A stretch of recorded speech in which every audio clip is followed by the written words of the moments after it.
provisions of the Virginia Freedom of Information Act as required by Section 2.2-3712D of the Code of Virginia, and certify that only public business matters lawfully exempted from open meeting requirements were discussed, and only such public business matters as were identified in the motion by which the closed meeting was convened were heard, discussed, considered. I second that motion. Okay, we have a motion. It has been seconded. Vote, please.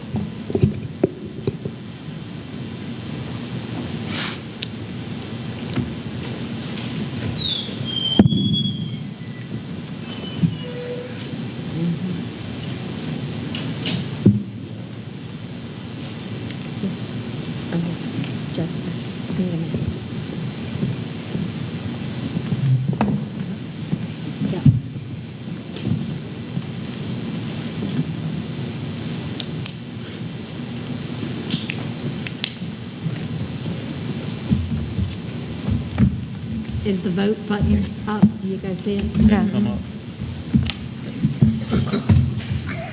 It's not up. All right, well, I'm going to do a verbal. So, Mr. Cunningham? Yay. Ms. Yay. Dial? Yay. Ms. Yes. Carr? Yes. Ms. Yes. Hines? Yes. Mr. Vine? Yay. Thank you. Okay, at this time, we want to welcome everyone to our December school board meeting. And at this time, I'd ask Ms. Tynes to lead us in the Pledge of Allegiance and the moment of silence.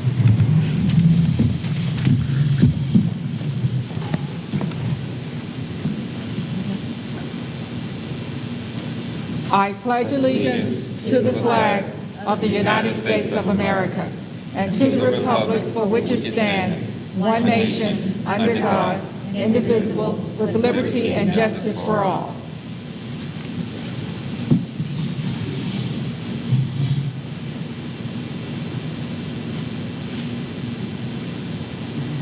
Thank you.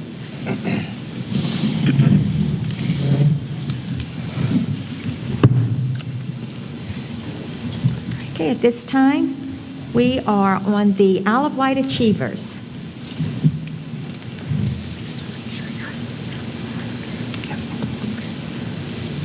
Good evening. The vision for Isle of Wight County Schools is to create a learning environment that will enable every child to discover his or her unique gifts and talents. The Isle of Wight Achievers section of our board meeting gives us an opportunity to recognize and celebrate our students and staff for their unique talents and gifts. First tonight, we have a couple recognitions from the Virginia School Boards Association. Isle of Wight County was one of 8 Virginia school divisions recognized in the Excellence in Risk Management Awards presented by VACOR at the VSBA Annual Convention in November. VACOR provides coverage and risk management services to school divisions, public entities, and related organizations across the Commonwealth of Virginia. The division was recognized for excellence in workers' compensation for divisions between 5,001 and 10,000 students. And the division received a nice plaque, and Mrs. Carr has the plaque. And I asked her if she would do Vanna and hold it for us. Thank you. Nicely done, Ms. Carr. And we appreciate that. Appreciate the recognition. In addition, Liz DeFleury, a junior at Smithfield High School, placed 3rd in the 10th annual VSBA Student Video Contest.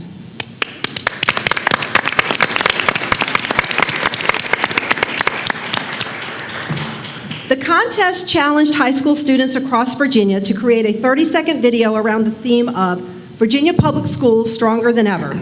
The first, second, and third place winners, selected out of 28 submissions, were announced during the annual convention.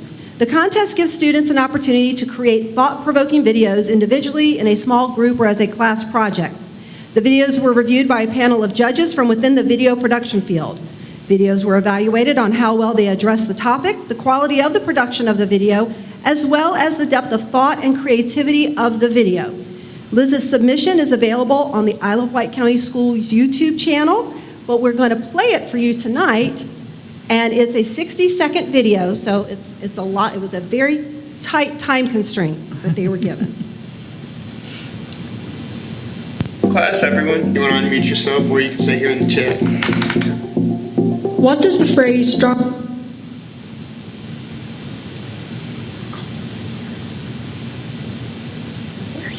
Class, everyone, you want to unmute yourself or you can stay here in the chat. What does the phrase stronger than ever mean to you? Some people think of it as only having one component, like the physical strength of a superhero. But to Virginia Public Schools, we think stronger than ever means showing resilience and having what it takes to overcome adversity, all while never giving up the willingness to learn something new. But most of all, welcome to class, everyone. Being able to come together as a community. Virginia Public Schools, still standing and stronger than ever. Great. Congratulations, Liz. And if you'll turn around, I think Mr. Elliott's going to take a quick photo. And board members, you can stay seated. We're going to make sure we kind of get you in the background.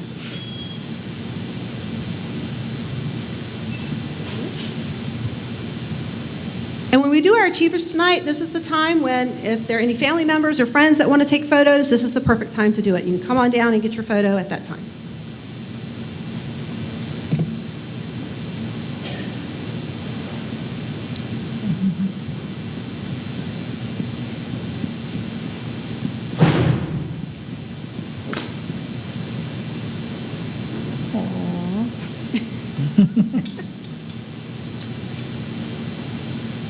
That'll be in the holiday card, right? Very good.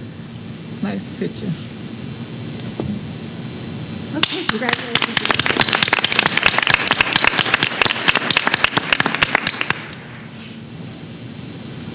All right, next we have our Seniors of the Month. Our first Senior of the Month is the November Senior of the Month from Windsor High School, who was unable to be with us in November, and that is Mackenzie Powers.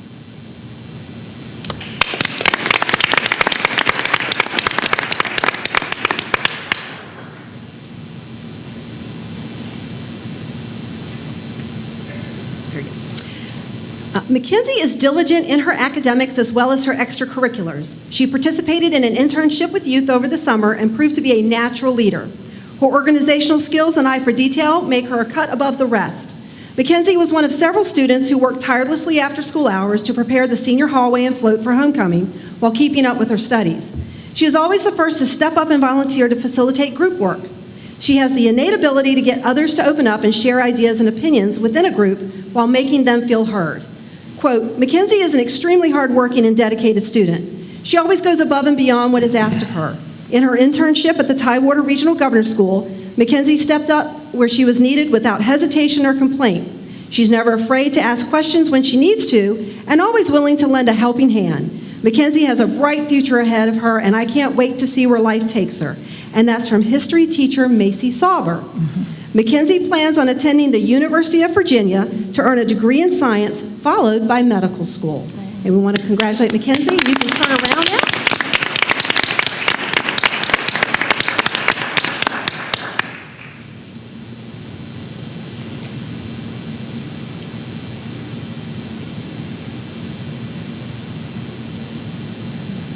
Thank you, Mackenzie. And now we have our December Senior of the Month from Windsor High School, Brooke Garrett.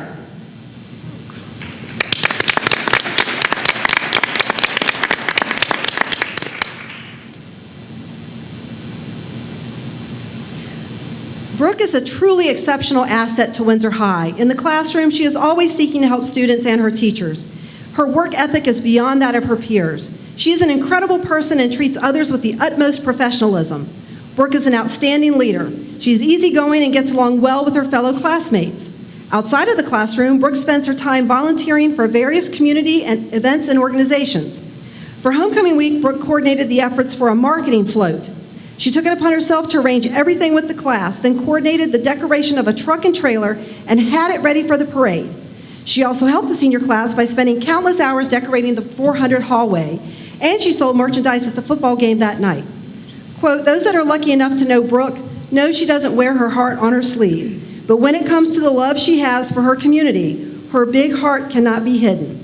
This love for her community is shown through her involvement and dedication to the many organizations, clubs, and teams she supports with her service. And that's from Mr. Brittle, agriculture teacher. And Brooke plans to go to Paul D. Camp Community College after graduation. Congratulations, Brooke. Congratulations.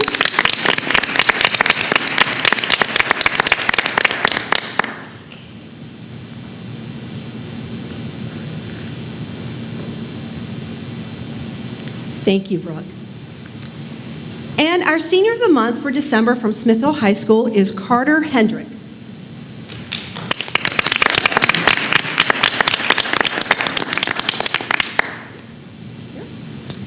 Carter has been through 4 years of the engineering program, but he still wanted more. He has chosen to be an intern for Mr. Shipman and Mrs. Greer. He is working on an Engineering 3 project prototype, not for a grade, but because he wants the learning experience of building an electric guitar. He has built sanding and dust control boxes for the guitar project. He has helped Mr. Shipman with the plaque orders. He has fixed makerspace equipment. He is a do-it-all intern. When the printers were having electronic issues, Carter wanted to learn how to repair them. He has been tinkering with them throughout the school year, but this month the teachers called the president of iMade 3D, which is the designer of the printers, and Carter worked one-on-one with their representative to troubleshoot the electronics on the 3D printers. He finished the assembly of the library's printer and helped set it up as well. Quote, give him a challenge and he will happily figure it out. Give him a task and he will give it 100%. He is one of the best interns we have had in the makerspace, and that's from teachers Heather Greer with engineering and Mr. Shipman with manufacturing. After high school, Carter plans to attend Old Dominion University and study cybersecurity. Congratulations, Carter, and if you'll turn around.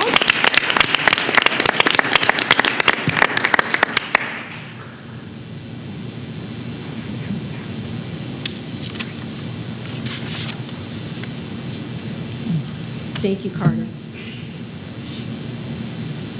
Each quarter we recognize, got ahead of myself. There we go. Each quarter we recognize one of our support staff members who has gone above and beyond the call of duty.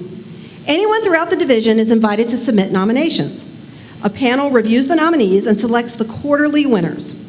Our 2021-2022 second quarter ABCD award winner is Brandy West, instructional assistant at Smithfield High. Brandy, if you'll come on down.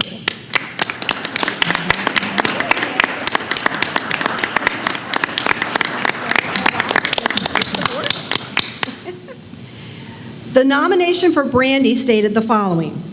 Brandy West constantly goes above and beyond to not only meet the needs of our students, but to also build morale and lend a helping hand to our staff members around the building. Brandy has built relationships with some of our more challenging students by going out of her way to get to know them and their interest. When she forms a connection with a student, they are not just her students for the duration of time they are in class with her. They are her students for life. She has made it a habit to not only support students in the classroom, but to also support them in their interest on the field, court, or wherever their extracurriculars take them. She frequently volunteers her time at sporting events and with planning school events with the SCA and other clubs and organizations. She also plays a vital role in boosting morale around the building. She proudly supports Team Gold in our friendly building competitions and has even taken on the task of creating staff shirts and spirit wear. She is a glowing asset to our team, and I cannot think of anyone more personally deserving of this award, and that's from teacher Ashley Jadlowski. As part of her award, Brandy is receiving a $50 Visa gift card thanks to the generous support of the Women's Club of Smithfield. She is also receiving a personalized plaque created in the Smithfield High School makerspace that Carter may have helped with, actually. But we want to congratulate Brandy for being our second quarter award winner. And if you want to turn around, we'll get a picture of you.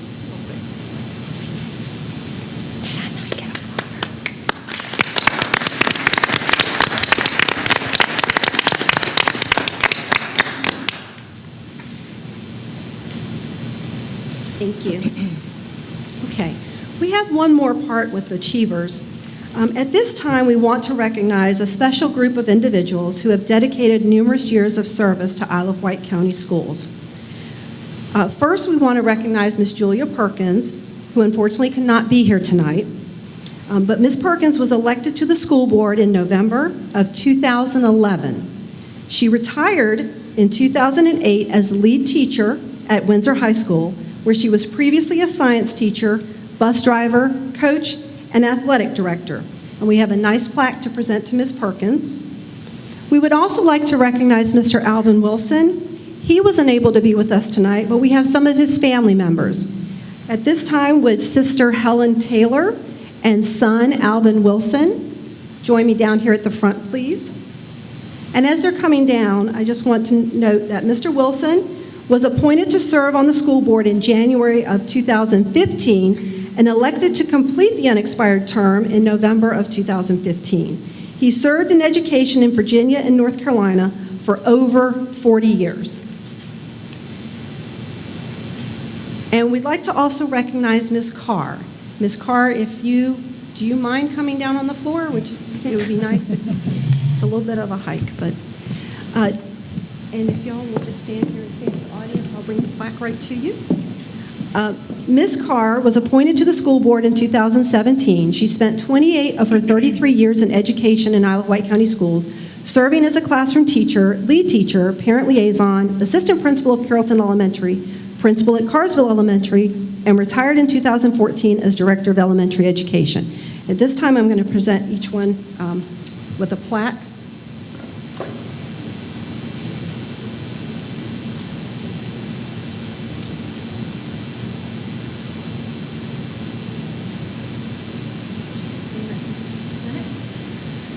The plaque states, in appreciation for being a dedicated public servant and for doing what's best for all children.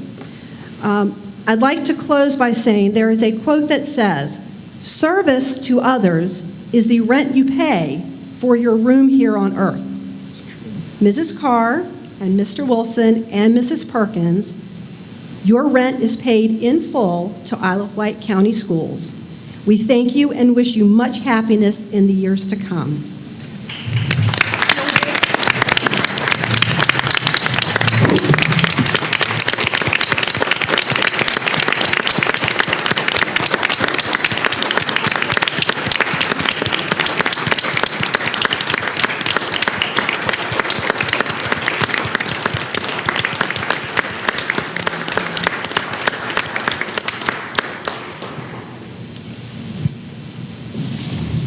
Thank you. This concludes Isle of Wight Achievers for the evening. Thank you.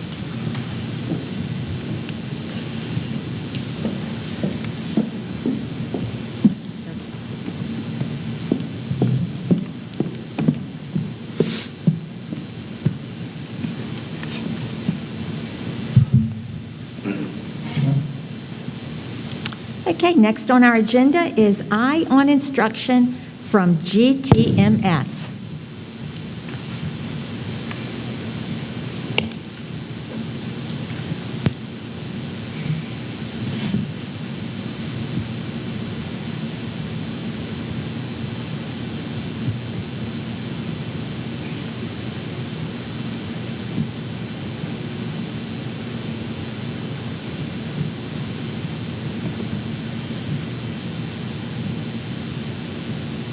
Good evening. Good evening, Madam Chair, members of the board, and Dr. Thornton. We are here today to share some information about our PBL project entitled Think Outside the Trash. Ms. Conrad's and Ms. Cowling's 8th grade civics and English classes are partnering to implement a recycling initiative in our school and community. Hi, I'm Abigail. Hi, I'm Emily. Hi, I'm Cindy Brinkley. Hello, I'm Lydia Cox. I'm Lydia. Hi, I'm Mary Whitley. Our driving question for this project is, why is recycling important and how does it keep our earth clean? How can we help GTMS and the community around us by promoting our recycling project? We launched our project by attending the Wash the Shore exhibit at the Norfolk Botanical Gardens. The purpose of the trip was to bring awareness to recycling needs. The sculptures were made out of plastic, and I was surprised at how big they were. I was also shocked at how well they were made. Our progress began by watching a video on the exhibit. Then we had a chalk talk, brainstorming ways we could help our school and community by recycling, and how the lack of a curbside pickup affects animals in our community. Because much of the pollution smells like food, it is not uncommon for them to attempt to eat any remaining morsels they may find in a can or jar. Unfortunately, while this is often presented as being kind of adorable, when these animals get trapped, it can be extremely serious. For a bird, flight is everything. They use flight for migration, which affects both their ability to reproduce and find food. Have you ever seen a massive flock of migrating birds? Imagine being the only bird left behind because you have a piece of plastic attached to your wing. We have been researching recycling and why it is important. We will also be researching the Town of Windsor's current recycling program, and then we will be writing persuasive essays to the Windsor Town Council, encouraging them to adopt a curbside recycling program. Did you know that education is the key? Education is the key to making a change. 300 million pounds of plastic gets produced globally, and that less than 10% is actually recycled. In order to get the word out to students and staff, we made Flipgrids to help promote our project. A few of these will be chosen to be a part of the PSA announcements in the morning to encourage everyone to be a part of our project. We will work to sort the materials received and plan to begin our sculpture very shortly.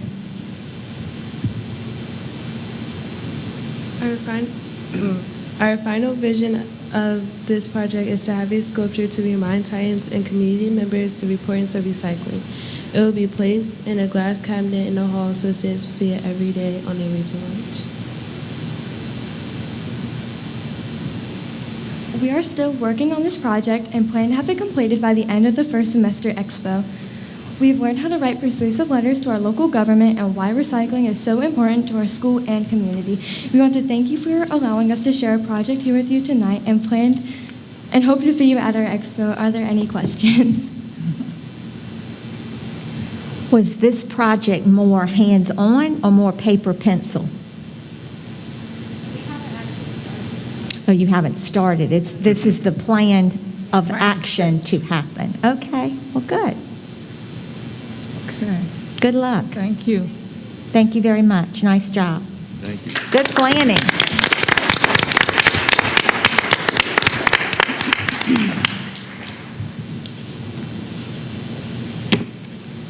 Okay, thank you. Next on the agenda is request to speak. And based on our new policy that was created, there are two places for citizens to speak on our monthly agenda. The first is for a citizen to speak on items on the agenda to be discussed specific to the business part of the monthly meeting. And that's where we are now. In accordance to policy BDDH-E, presentations of information on any subject will be concluded at the discretion of the board. No person will be recognized to speak more than once. Citizens scheduled on the agenda to speak will be permitted 4 minutes maximum time for their presentation. Delegations will be requested to limit their speakers to 2. Persons speaking are asked to be specific, state the issues for the board's consideration, and attach a copy of your prepared remarks.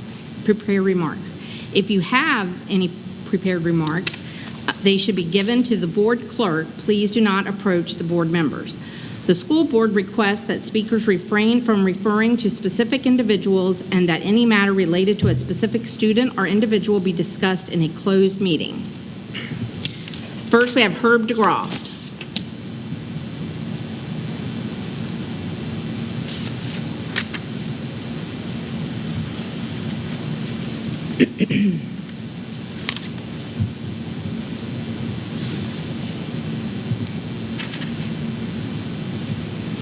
Thank you, Madam Chair. Herb DeGraw, the Hardy District.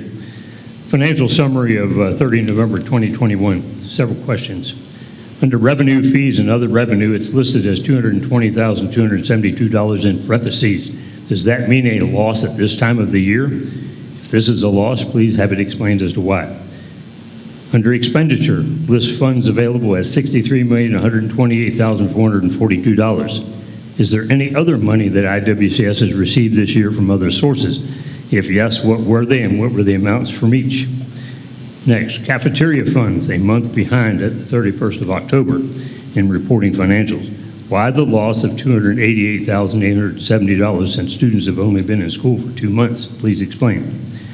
The construction fund, fiscal year 2022 CIP project, what was the cost for $138,286. There's no explanation how the funds were sent.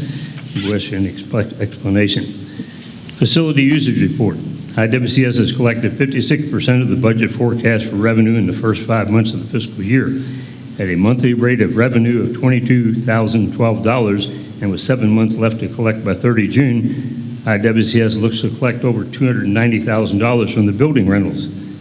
Why can't this be used to pay for school resource officers at our 4 elementary schools? In light of another school shooting, are the lives of our elementary school staff and students any less important than high and middle ones?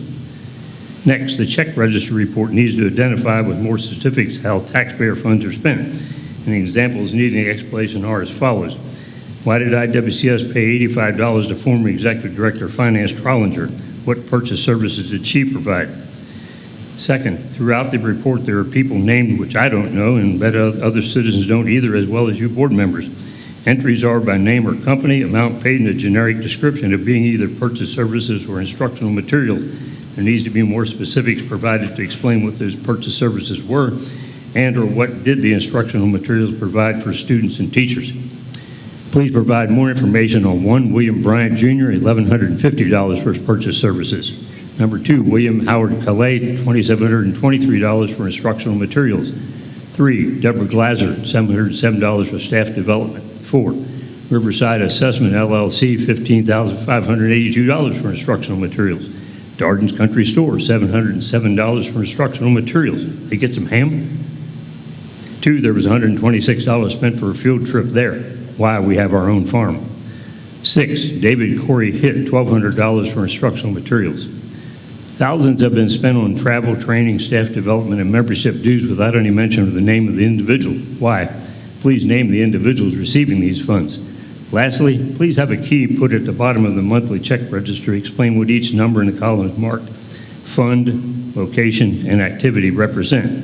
For example, Fund 100, 200, 600, or location 950, 308, 203, and activity 6110, 6131, and 6320. In each case, what does each mean? Also, add to the financial report the Fund 100 expenditures each month, year to date, so we and you can see how Dr. Thornton is moving money around in the budget. Dr. Thornton provided this information monthly when new back in 2015, but then stopped after June 2016's report. Wouldn't you, like us, need to have this presented monthly, unless Dr. Thornton has something to hide from you board members and us taxpayers? With the 22-23 budget pending, wouldn't you like to see Dr. Thornton again provide everyone a more detailed, easily understood budget as he did before? His predecessor did when I was on the board, and it used to be a 50-page budget presentation showing all categories and expenditures, instead of this very abbreviated 19-page budget provided in the last few years that makes a math wizard to comprehend it. Thank you very much. Wish you all a wondrous Christmas season and a better 2022. Thank you very much. Look forward to your response. Time. Next is Laura Fletcher.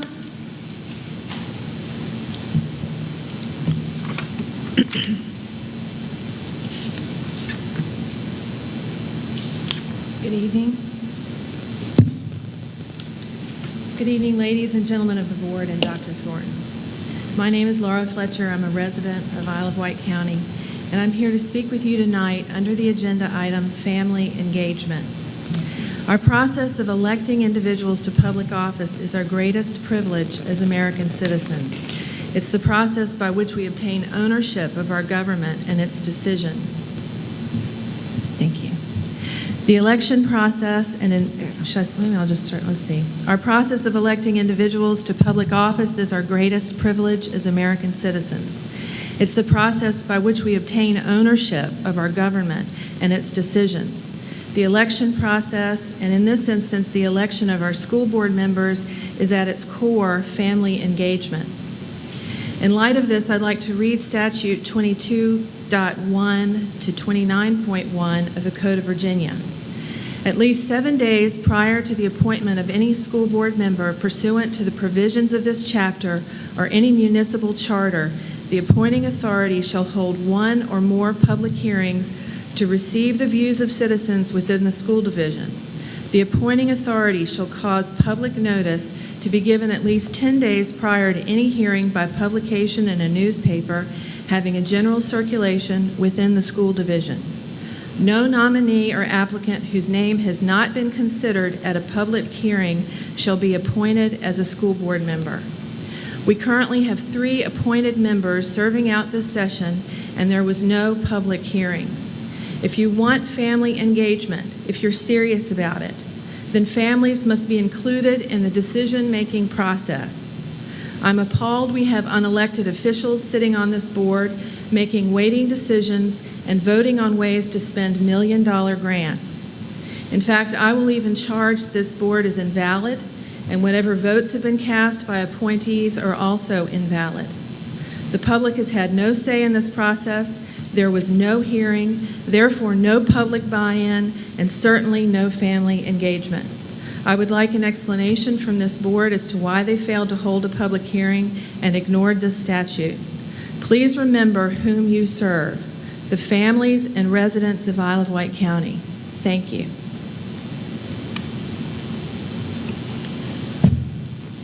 Ms. Jennifer Boykin.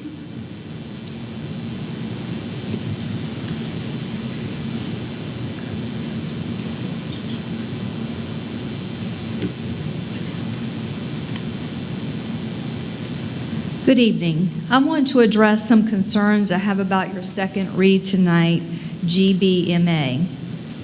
This appears to be another type of power grab from our superintendent. I feel like this is taking away and limiting the rights of the employees of Isle of Wight County Schools.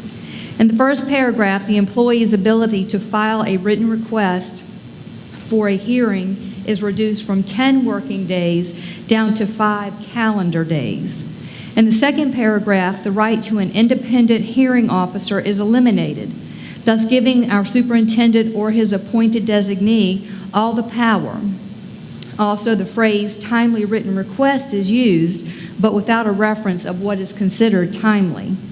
The notice of the hearing is decreased from 15 working days to 5 calendar days, thus reducing the amount of time an employee has to prepare or consult with their legal counsel if such is chosen.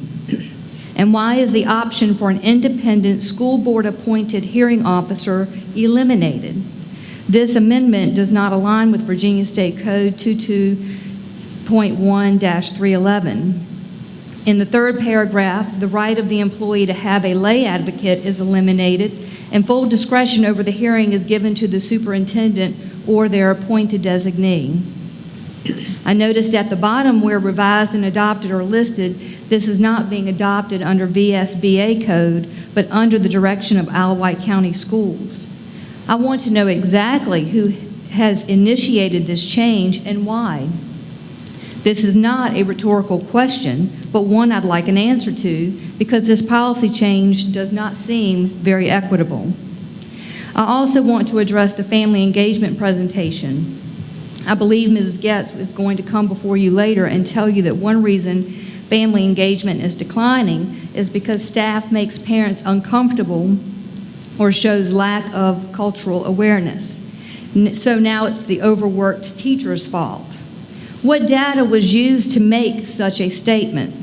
How many complaints have been made that specifically state a teacher has made a parent uncomfortable or a teacher lacked cultural awareness when trying to engage with family? You all need to accept the sad but often true fact that there are parents in this community who really just don't care about their child's education or to be involved in it. You cannot make a parent engage if they aren't willing. I know a teacher who spent 4 months at the beginning of the 2020-2021 school year reaching out to a parent over a student's virtual learning struggles. This teacher called or emailed every week for 4 months, and the parent never responded. Whose fault is that? Parents will be as engaged as they choose to be. Either their child is a priority or they aren't. So please quit making teachers responsible for parents' behavior. Mr. John Colick.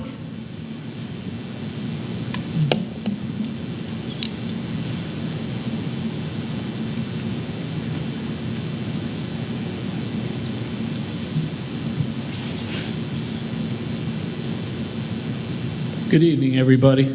I promise this will be the last time I'm down here talking. This week, while reviewing the agenda for the items tonight's meeting, I noticed that the support staff grievance policy is on the agenda with substantial changes. Most, if not all, of these changes take significant authority away from the school board and give it solely to the superintendent.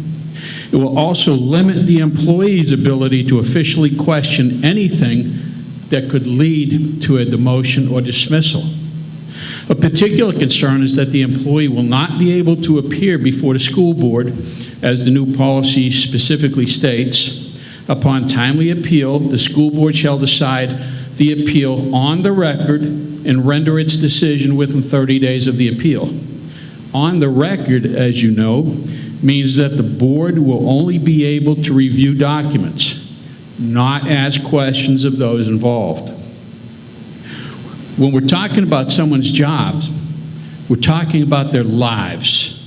If we dismiss an employee, that hurts them and their families. We must be very careful in doing this, particularly in the support services where so many of the employees don't make much money to begin with. Now, under this proposed policy, grievances can only be used to appeal a demotion or dismissal.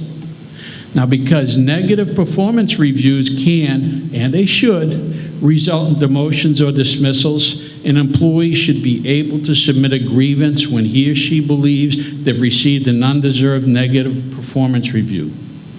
Because this policy not only takes away the rights of employees, but also limits the school board's ability to ensure demotions and dismissals are done with care and concern for both the school district and the employee, I am asking that each of you vote nay on this policy when it comes up for a vote. If you agree with me that this policy should not be changed to reflect the verbiage currently in board docs, I respectfully request that it be discussed during a work session after the new year.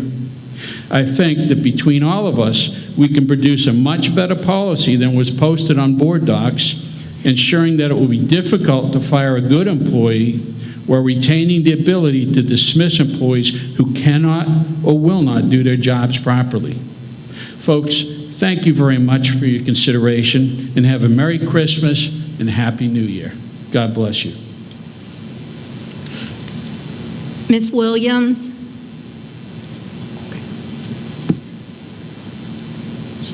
She wasn't sure if she was going to make it. Okay.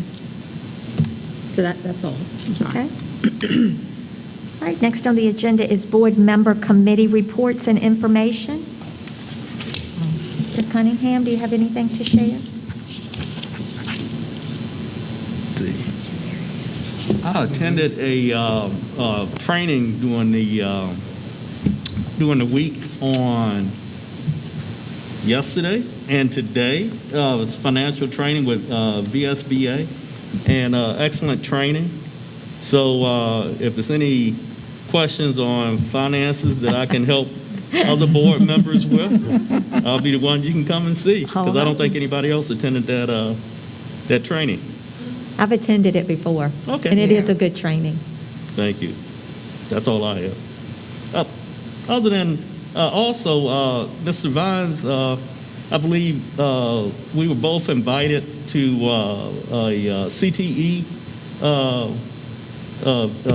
video, and Mr. Vines couldn't attend, but I attended, and that was Dr. Kale. Actually, I don't think she's here tonight. She's back there. She's back there. She did a great job leading that discussion, and our CTE students and instructors are doing a great job in the county. A lot of things are going to happen in 2022 and in the future, and I look forward to seeing all those great things happen. That was outstanding. Very, very good. That's all I have. Thank you, Mr. Cunningham. Great share. Have anything, Ms. Stiles?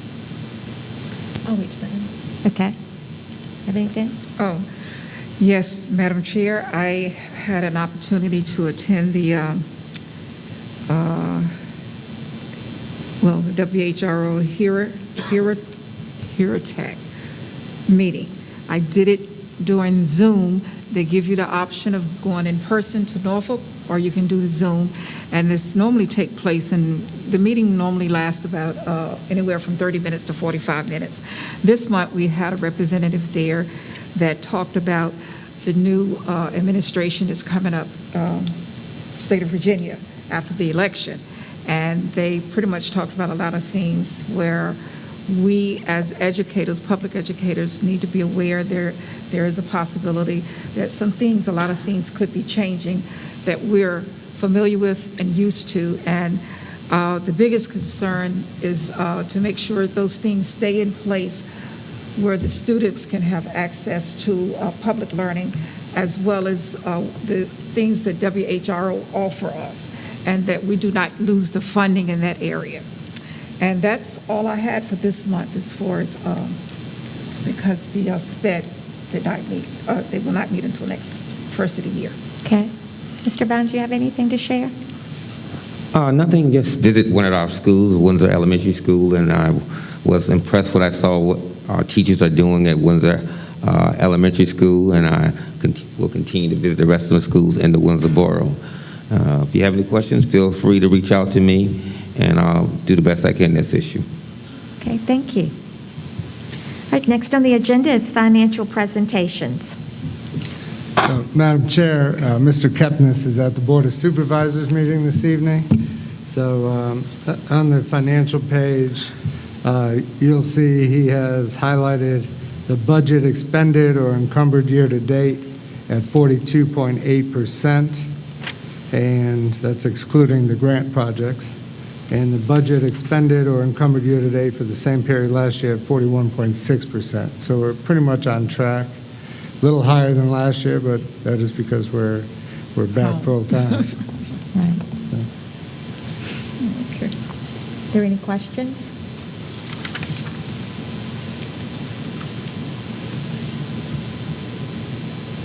Okay, next on the agenda is the support services. Transportation.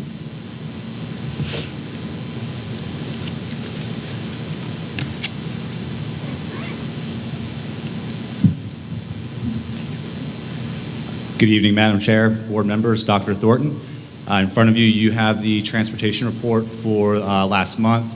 I'd also like to just point out that we were fortunate enough to hire a number of additional drivers over the course of the past month as well, which is great news.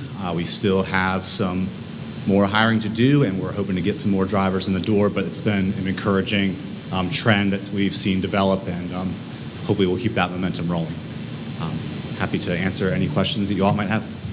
Well, I see that you stated in the report that you have 2 new drivers, but you lost 3 over the past month. We have 2 more in. We lost 3, but then we've got a few more that are in the process of coming in as well. So Okay, so that's what you were speaking of. Okay. Yes, it's one step forward, one step back in some instances, but we are seeing more applicants come in. We had another interview today, so we're getting more applicants in, and it seems to be trending in the right direction, but we are still losing drivers, unfortunately, as well. That's great. Thank you so much. I have one question. What would you say the main reason that we're losing drivers?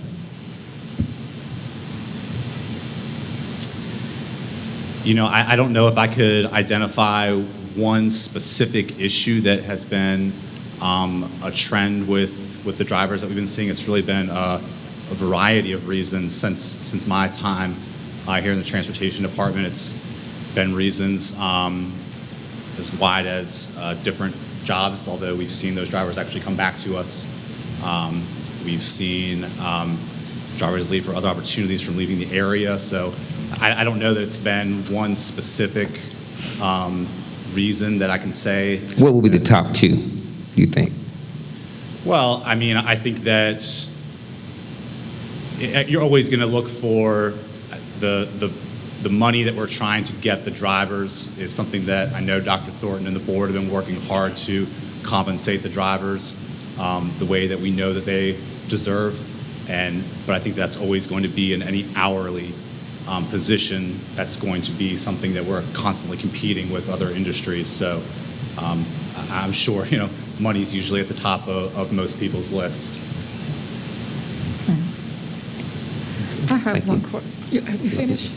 Okay, I'm sorry. I have a question for you. It's not a question. I was just wondering, I know you've only been in your position for about a month, but I guess I questioned it earlier, just before the pandemic, about our buses going to the electric buses. And with the gasoline, the fuel cost, the way it is now, of course, I've been hearing is going to come down, but we should not continue to have to go up and down, and playing the game that the government is playing with us. So do you see in the future that we could be hopefully maybe purchasing some of those electric buses so we won't have to worry about the fuel costs anymore? It's possible. It's something that one of our representatives has actually discussed with us. It's something that some other districts in the state, I know specifically in the northern regions, have gone towards. The thing that to consider there is it's such a large cost up front that it takes so long before you really start seeing those savings coming in. And I've also had some conversations with our mechanics about that, just in terms of what buses they specifically see are most functional on the road, and they've got some questions and ideas about, well, are these electric vehicles going to maintain the same way as the diesel and the propane as well? So it's definitely something that I think is beginning. We're beginning to see more of a trend of that direction, but it is could be a huge cost up front for any division that decides to go that route. And I understand that too, but I was thinking not just like, hey, we're going to do away with the fuel buses. As we rotate them out, the old ones, and start purchasing newer ones, if we could if you could maybe check for me or check for the board and see if that would be something that we could do as we rotate the buses out, if we could go in that route. Because I do know there are districts around here in the Hampton Roads area, and they're going that route, but they were able to get funding from the state, and we didn't qualify for whatever reason. But I just want to ask to be able to save money. And I know we're not, like you said, we're not going to, it's not going to happen overnight.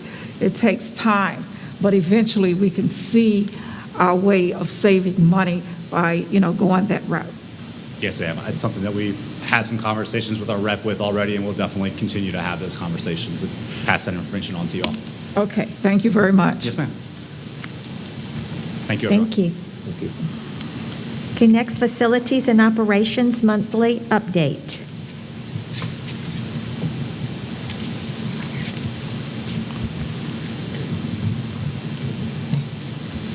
Madam Chair, school board members, Dr. Thornton, Support Services and Operations.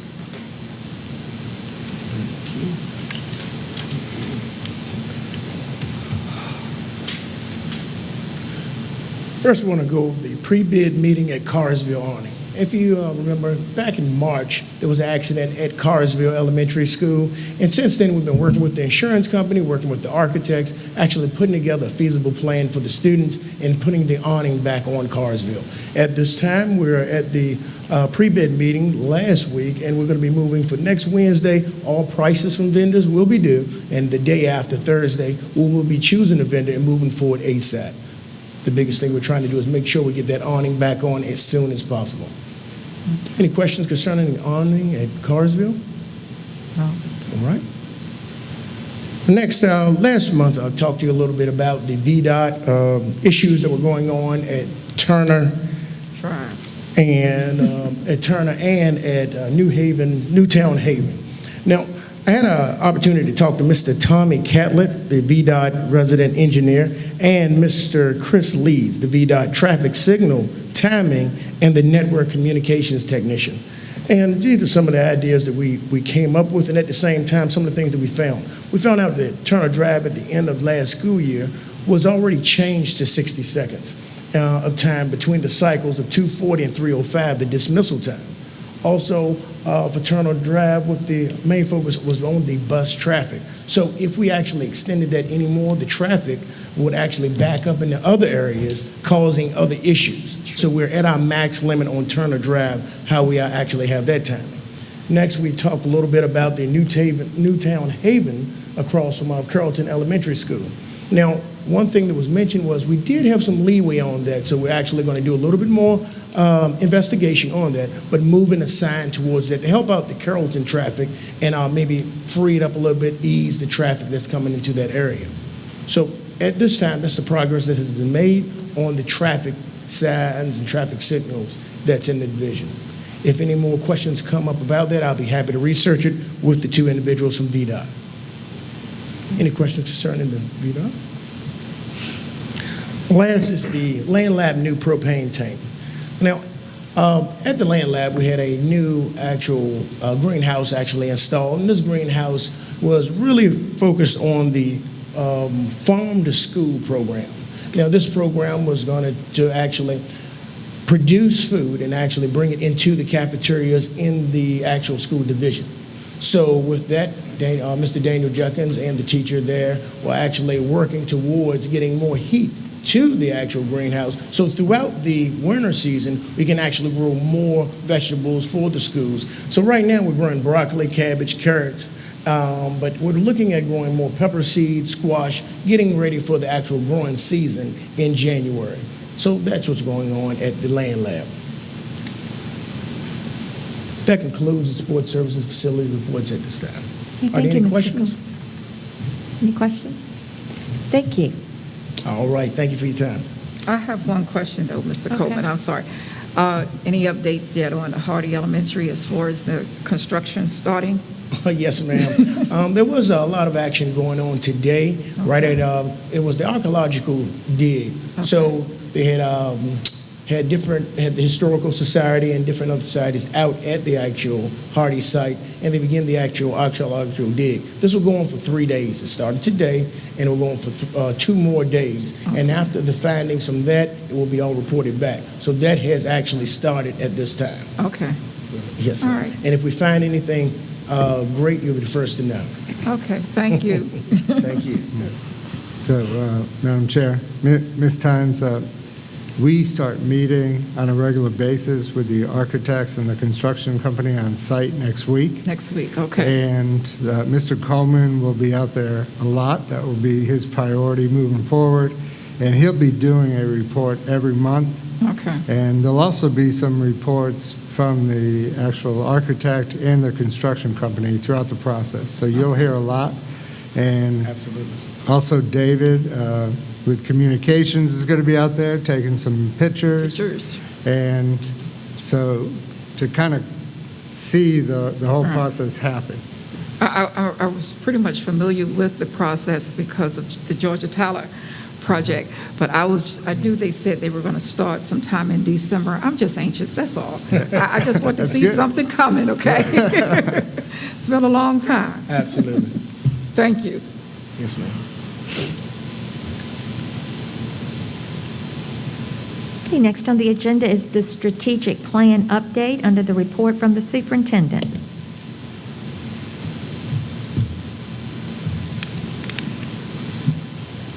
So what we're doing today, folks, we're really working on creating the North Stars, actually putting pen to paper, fingers to keyboard, what we believe our community should be investing in future years. So we're going deep, and you're going to have prolonged times to really ideate, to organize, and to prioritize.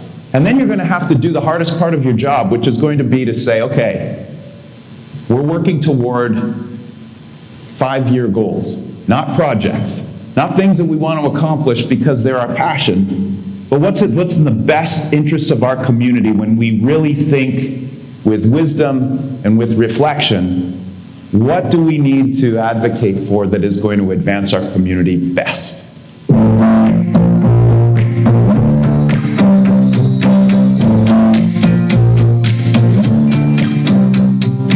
So in the past few meetings, we have worked on digging into other county strategic plans, kind of critiquing them, taking ideas from them, looking at how they're written. And today we started working on kind of just like getting our quick goals down of what we would like to see in our next strategic plan. Today we are setting goals for upcoming sessions, and we are working on the goals that will be used for the new mission and vision for the upcoming school years for the next 5 years. Today, we're really kind of looking at what are those umbrella things, what are those topics that then we want to kind of break down even more. The process has been pretty easy. We've been working in smaller groups that then worked with larger groups to develop better goals and improve on each other's goals, to improve on each other's ideas, and we've been able to grow those to specific goals for the county for the upcoming years. One of the always things we always go back to is we're debating and we're talking about things. Is this what's best for kids? Would I want this for my own child? Is it for a profile of a graduate? So that's what kind of developing a plan for us to launch us in the future in Iowa County. Now we are looking at both of the goals that our groups have set, and then we are comparing and seeing how can we combine these to make them stronger goals. We had a lot of common thoughts. Our goals were all very similar, but we just had different strands. So we've been able to combine the strands together and create common goals. And it was pretty impressive. I didn't think we would be this close. I thought we were going to have 6 totally different goals, but we really had 3 very similar. What happened when we met with our first group is we found that our goals were very similar. They were just written differently. So we were able to make these mega goals, which are very specific and were written through 10 different lenses. It was awesome. And then as a bigger group, we came together where we had half of the strategic planning committee in one group, and we realized that one group really focused on career and mental health, and the other group focused on teaching and content, and it was really interesting to see those 2 plans come together.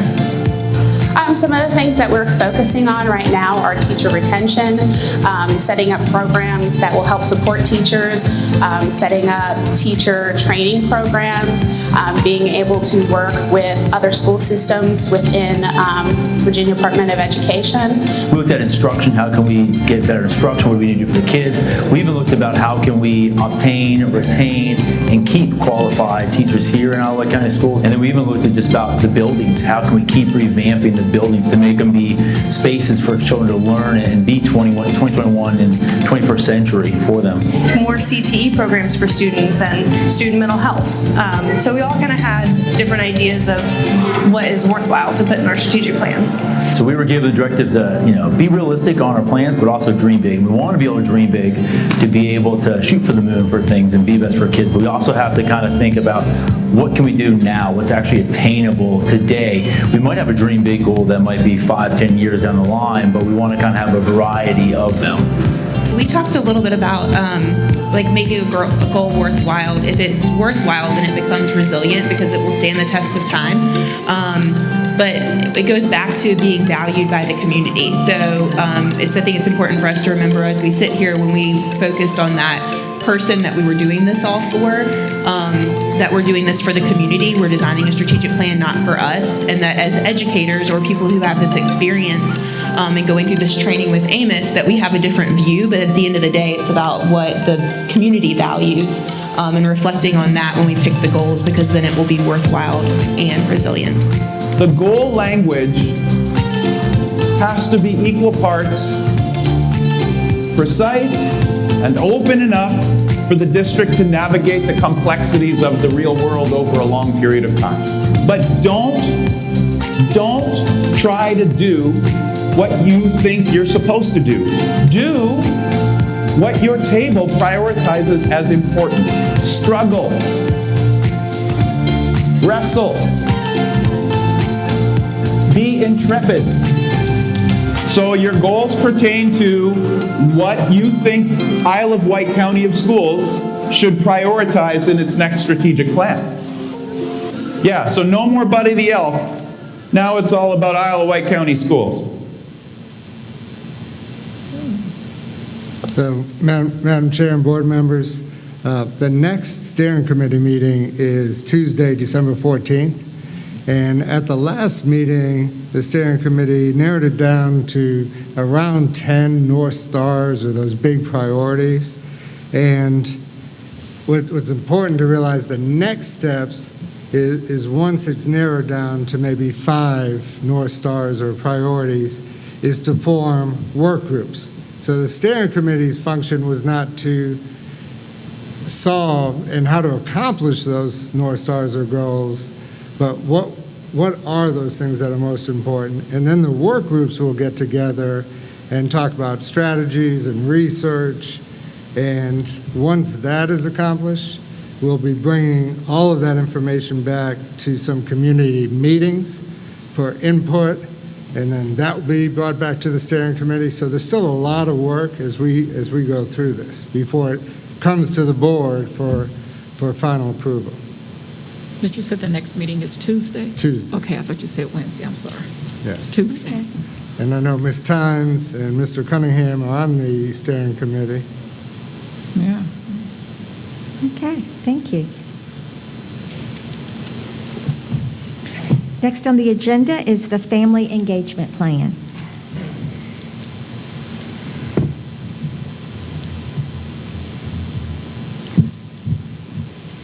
Good evening, Madam Chair, members of the board, Dr. Thornton. Tonight, I am very excited to share with you a renewed emphasis on family engagement. Now, its importance is nothing new, and family engagement has always been important to us. But we can always do better. We can always do a better job reaching out to our families. And I think over the last several months, as we have worked in our strategic plan steering committee, as you just saw, that has come out, that we are doing things well, but we might be able to do some things even better. And so as far as we're concerned, you can never do enough to try to engage your families. In addition, where our children are right now, coming out of the pandemic, they have tremendous deficits.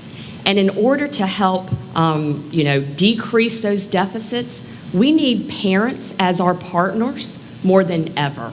So those are the reasons for our renewed emphasis on family engagement. So what is the most accurate predictor of academic achievement? It is the extent that families are involved and encourage learning at home. That's what really matters. And the research will tell you that. And we see that in our own practices, our own experiences. So when parents are engaged in their children's school lives, students have the home support, they have the knowledge that they need to not only finish their assignments, but they develop a love for learning. So when parents value something, students value it as well. It also benefits teachers. So teachers who focus on parent engagement and really reach out to those parents, they see a profound impact in their classroom. So what is it exactly? So parent engagement is teachers and parents sharing in that responsibility to help meet educational goals. It is more than just parent involvement. So it's more than just a parent checking PowerSchool and knowing what grades their child is getting. It's teachers giving parents resources, inviting them into activities, helping them monitor those grades and progress. The first step of that may be parent involvement, but parent engagement, family engagement goes much deeper. It is literally a partnership. Why is it important? Well, it's actually on a decline. So when you look at research, it shows that parent engagement has declined. And it's largely because it's so easy now to just digitally connect with your parents. And that's good, that's great. But we still need to have that personal touch as well. Parents do prefer the remote methods of communication because it's easy. I know for me, it's simple. As a working mom, it's easier just to receive that text message from Remind or to email. But the face-to-face interaction, the conversation is still very important. And again, students miss out on that. So when students know as parents, you put the time into connecting with their teachers, that you value it, again, students value it. So why might there be a decline? Research says there's many reasons. But parents who are working or maybe have transportation issues, they actually have a problem getting to school, right? They have a problem getting to conferences. Others, like under-resourced or minority families, they may feel that staff makes them feel uncomfortable or they show a lack of cultural awareness. Now I'm going to point out, this is not the teachers doing anything wrong. It is simply about the teachers being aware of what are the backgrounds of my families, what are the backgrounds of my parents, what challenges may they have. And I'd like to give you an example. If I am a non-English speaking parent, I might have a lot of trouble trying to access the education and engage in my child's education. As a teacher, we just need to be aware of the differences and the challenges that family might face, that parent might face. That's all we're saying here, is being aware of what are the challenges that our parents face. Also, parent involvement is lowest in families that are below the poverty line and in older children. And as you probably know, in elementary school, we have parents galore. Well, as a former middle school principal, the parent engagement drops significantly in middle school. We need to continue, and in fact, I would say that we need parents more in middle school during those years than even maybe perhaps in elementary. Also, again, if English is not your primary language, you're going to see a decline in parent involvement, parent engagement, and if parents did not graduate from high school. So think about this. If you did not graduate from high school, you probably don't have a positive experience, a positive outlook on school. So to be asked to come into a parent conference where you might have 2, 3, 4 teachers and you're sitting with them and you did not graduate from high school, that might be very intimidating. You may feel very uncomfortable. Again, it's nothing that the teachers have done wrong, but it's about being aware, what are the backgrounds, what are the challenges that your parents face? We need to know that in order to better engage them. That's all. So children with engaged parents are more likely to earn higher grades and test scores, have better attendance rates, graduate from high school and go on to post-secondary, develop self-confidence and motivation in the classroom, have better social skills and classroom behavior. They're less likely to have low self-esteem, need redirection in the classroom, and develop behavioral issues. So again, we know parent involvement and family engagement, parent engagement. It's critical. We must have them as partners in a child's education. And so because of that, we are having a renewed emphasis. We want to look at what we've been doing, what's working well, what can we do better. And with that, I am very excited to announce that we have a task force that we are developing.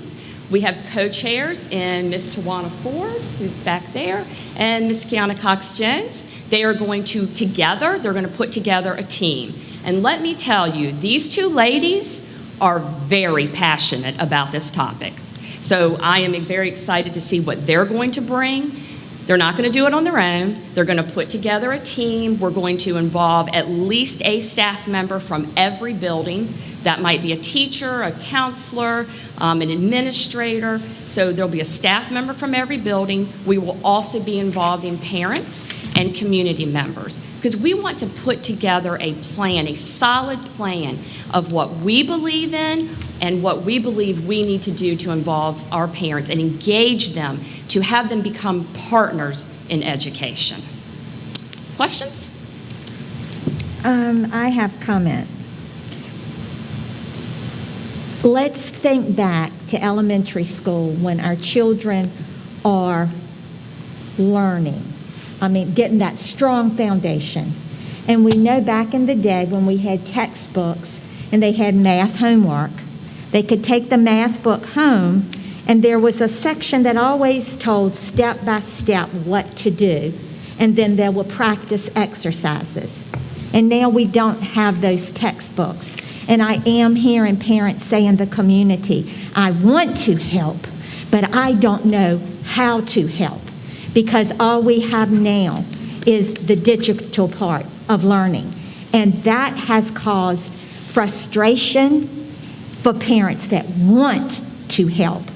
So we've got to address that concern because the foundation, K1, 2, 3, if we all know as educators, and that is the most critical point in education, and they have to have a strong foundation to build on that.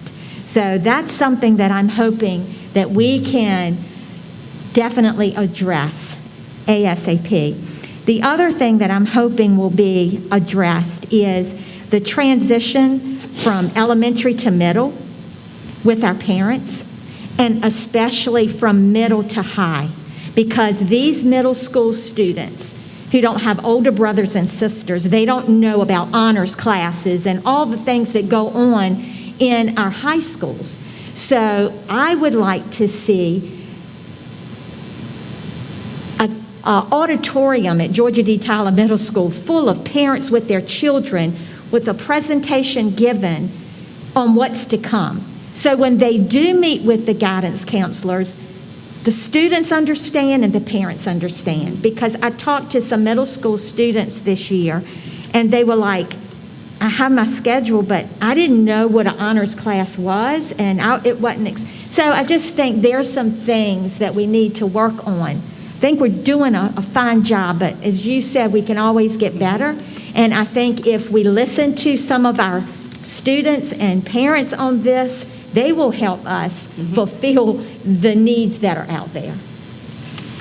I agree, and absolutely, and that's why we do want to involve parents and students.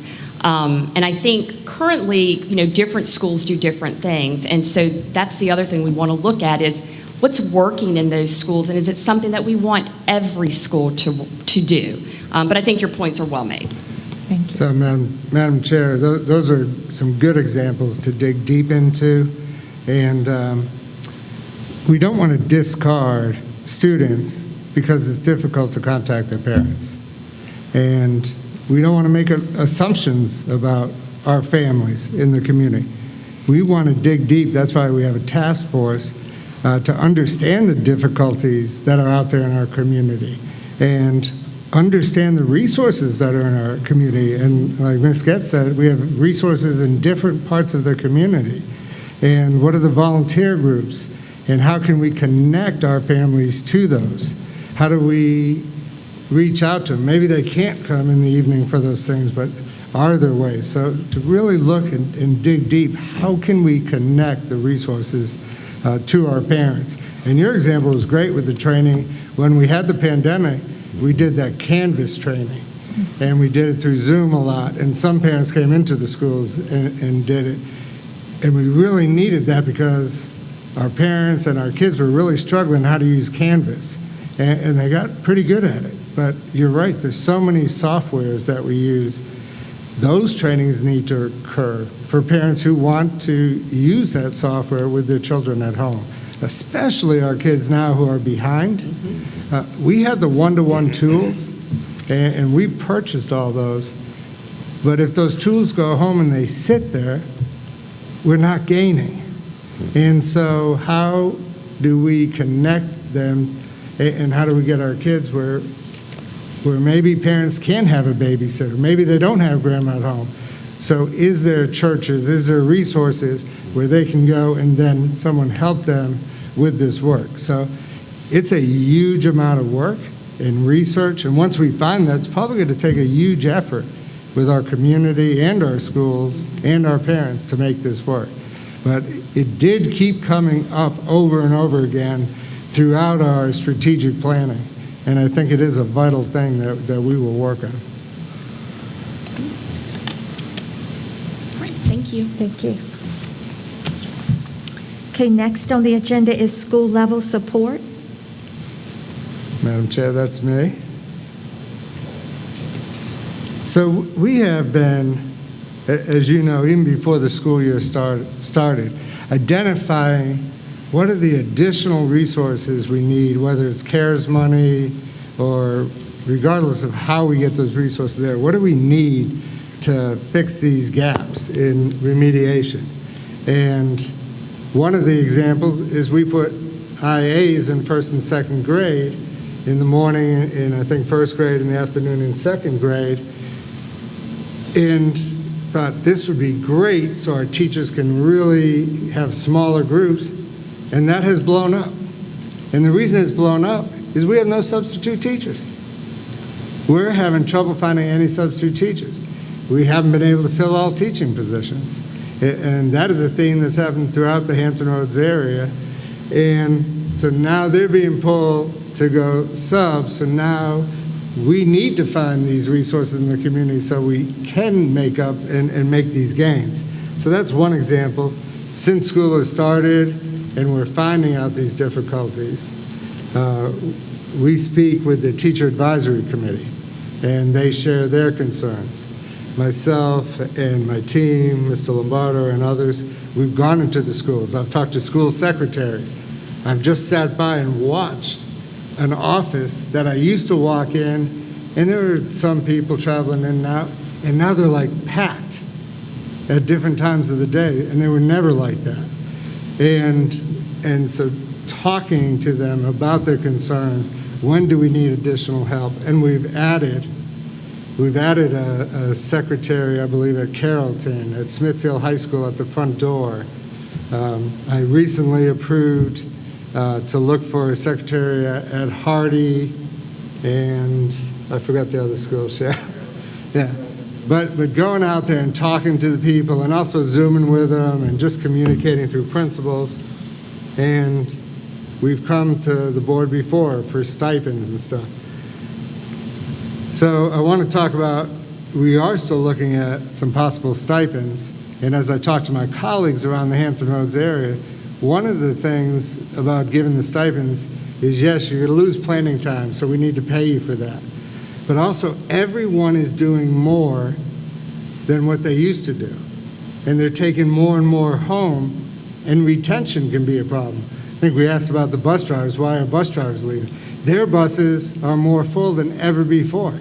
A lot of our bus drivers, they're older citizens. And some of them just, I'm tired and I'm going to retire. And I met one at a meeting, and someone said, you need to talk him out of retiring because he never misses a day of work. I went over to him and said, enjoy your retirement. He has a right to retire. I'd love for him to stay. But some people, they need to make that decision for their own health. And so there's so many things happening this year. And let me click it. So one of the things that came up at the last TAC, there was a suggestion at the high school about security guards or security assistants, there's all different names for them, at the high schools, and that they could help with more than just security, or we have resource officers, but maybe give the teachers a break at lunch duty and monitoring hallways and maybe monitoring the unloading of buses. So we called around and I talked to some of my colleagues, and we got information from Suffolk and Virginia Beach where they have security assistants at each high school. And we want to move forward through CARES money, if that's how we have to pay for it, and advertise these positions. And we did research on these. These individuals have to be trained. We don't want people coming into our schools and body slamming our student to the ground. That's not the purpose. They need to be helpful. They need to be trained. And so we're looking at that in our high schools. In middle and elementary schools, a little less need for that, but they still need a break at lunch. They eat with their kids. And now they're eating in classrooms again too.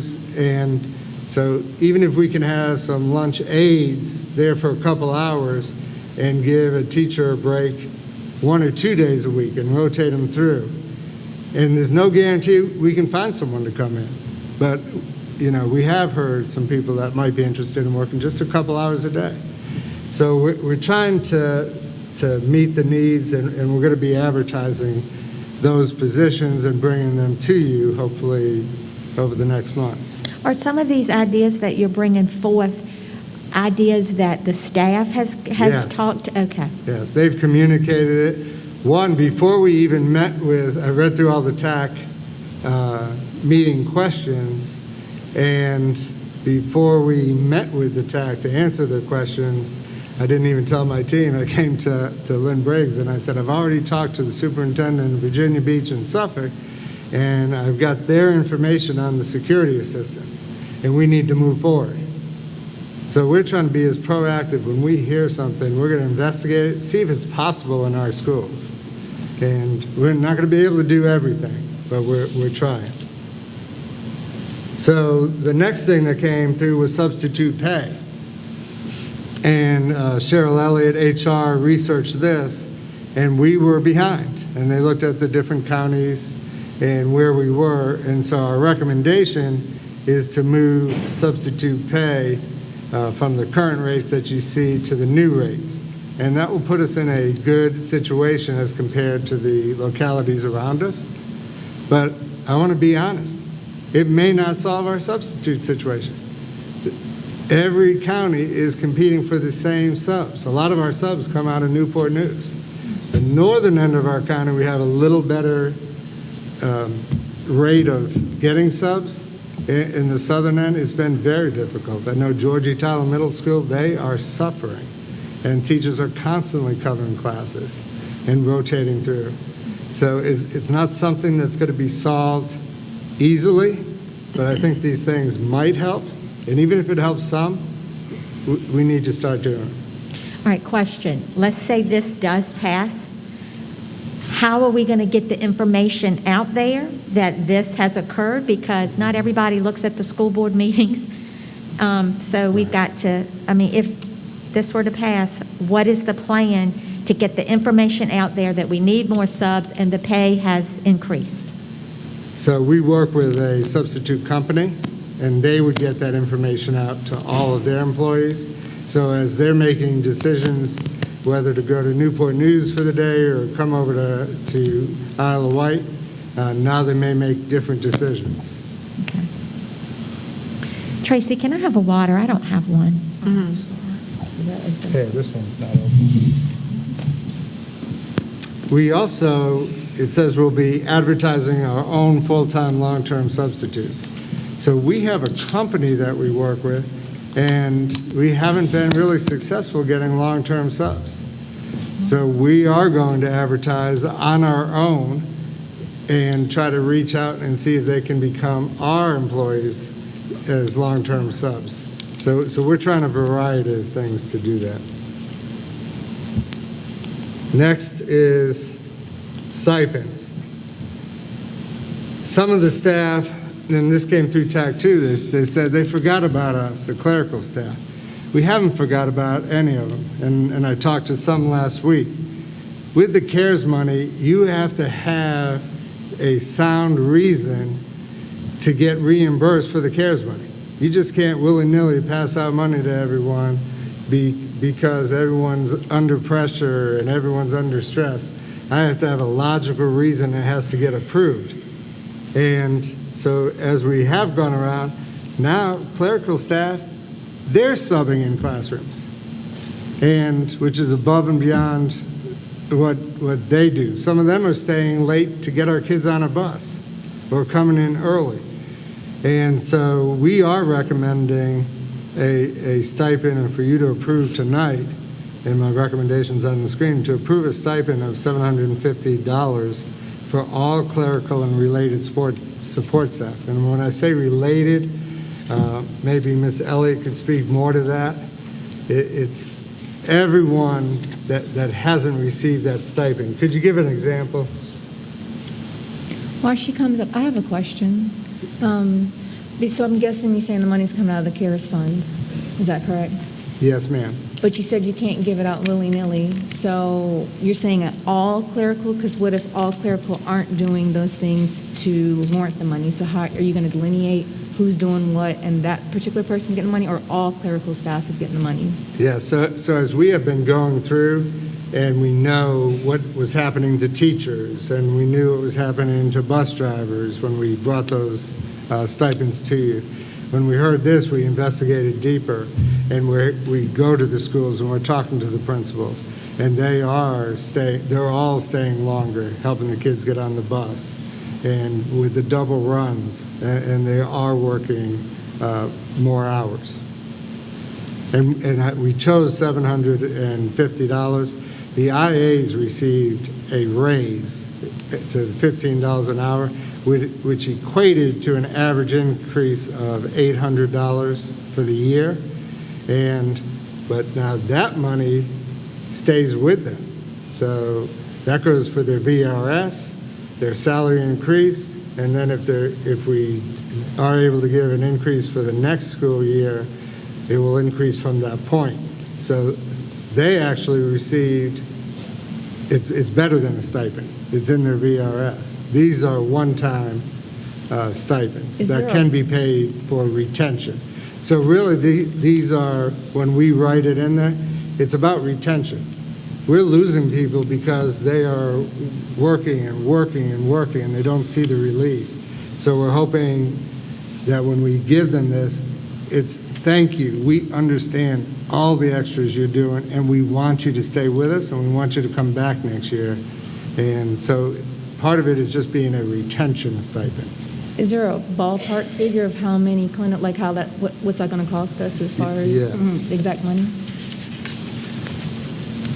So the support staff, it's a total of 50 employees, and it will cost $37,500.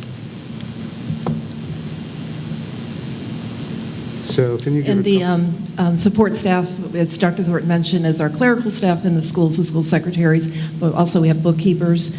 We have central office staff, clerical staff in the central office. There's also in the technology department, there are IT technicians who, their help desk has been just overwhelmed this year. And then we also have in our finance department, we have accounting technicians. So it's our technicians, our clerical staff in the schools and in the central office, and information technology. So even your technicians in the finance department, they're not going in and covering a class, but they're processing all this CARES money that they've never had to do before without increasing the staff. They're getting these stipends out in the first paycheck of this month. All this adds to their load as well. The pandemic has affected every single employee in our division. They're wearing an extra hat. They're spending more time. And again, I think the focus that we discussed is retention. We don't want to lose these individuals. We care about them, but we can't change the circumstances. We can't just say, oh, well, we can't do that. We have to service our children, and we want them to stay, and we want to show them we care for them. And so the next, it goes along with that. I believe Ms. Carr brought this up last month, and I think I said that same thing, Ms. Carr. I have to have a reason, and we did go back, and we have principals who are subbing in classrooms. We have principals who are doing more and more work and taking more and more home. Principals do take work home anyways. They're taking more and more work home because they have to be out there at all times, all hands on deck. We have central office coordinators and stuff going down and subbing as assistant principals as they're out. And as they go out, some of the other central office administrators are then taking over their job for that time period. So it's like this huge domino effect that everyone is helping. And the recommendation for there is to approve a $1,000 stipend for the division administration. And that is 74 employees and $74,000. And then there's also in that support staff was clinic assistants, and there's 7 of those. And those are new positions that we hired basically because of this year and the pandemic and the overwhelming amount that's going on in the nurse's office. So altogether, this will cost with FICA and Medicare $125,681.38. And we want to get this approved and get it in their second check in December. After that, do you know how much more CARES money that we have? So we can give you a breakdown. We still have quite a bit of CARES money, and we budgeted for certain things, but that's a living, breathing document. All these needs, we didn't know we were going to do it this way at all. So we still have quite a bit of ESSER 3 money, and I can give you that breakdown next month, or I'll have Mr. Kepnes do that. And the money has to be spent by a certain time. Yes, I believe is it 2024, ESSER 3? I think so, yes. So that's why we're not trying to spend it too quickly, but also we need to talk to staff, and we are going to be talking to staff.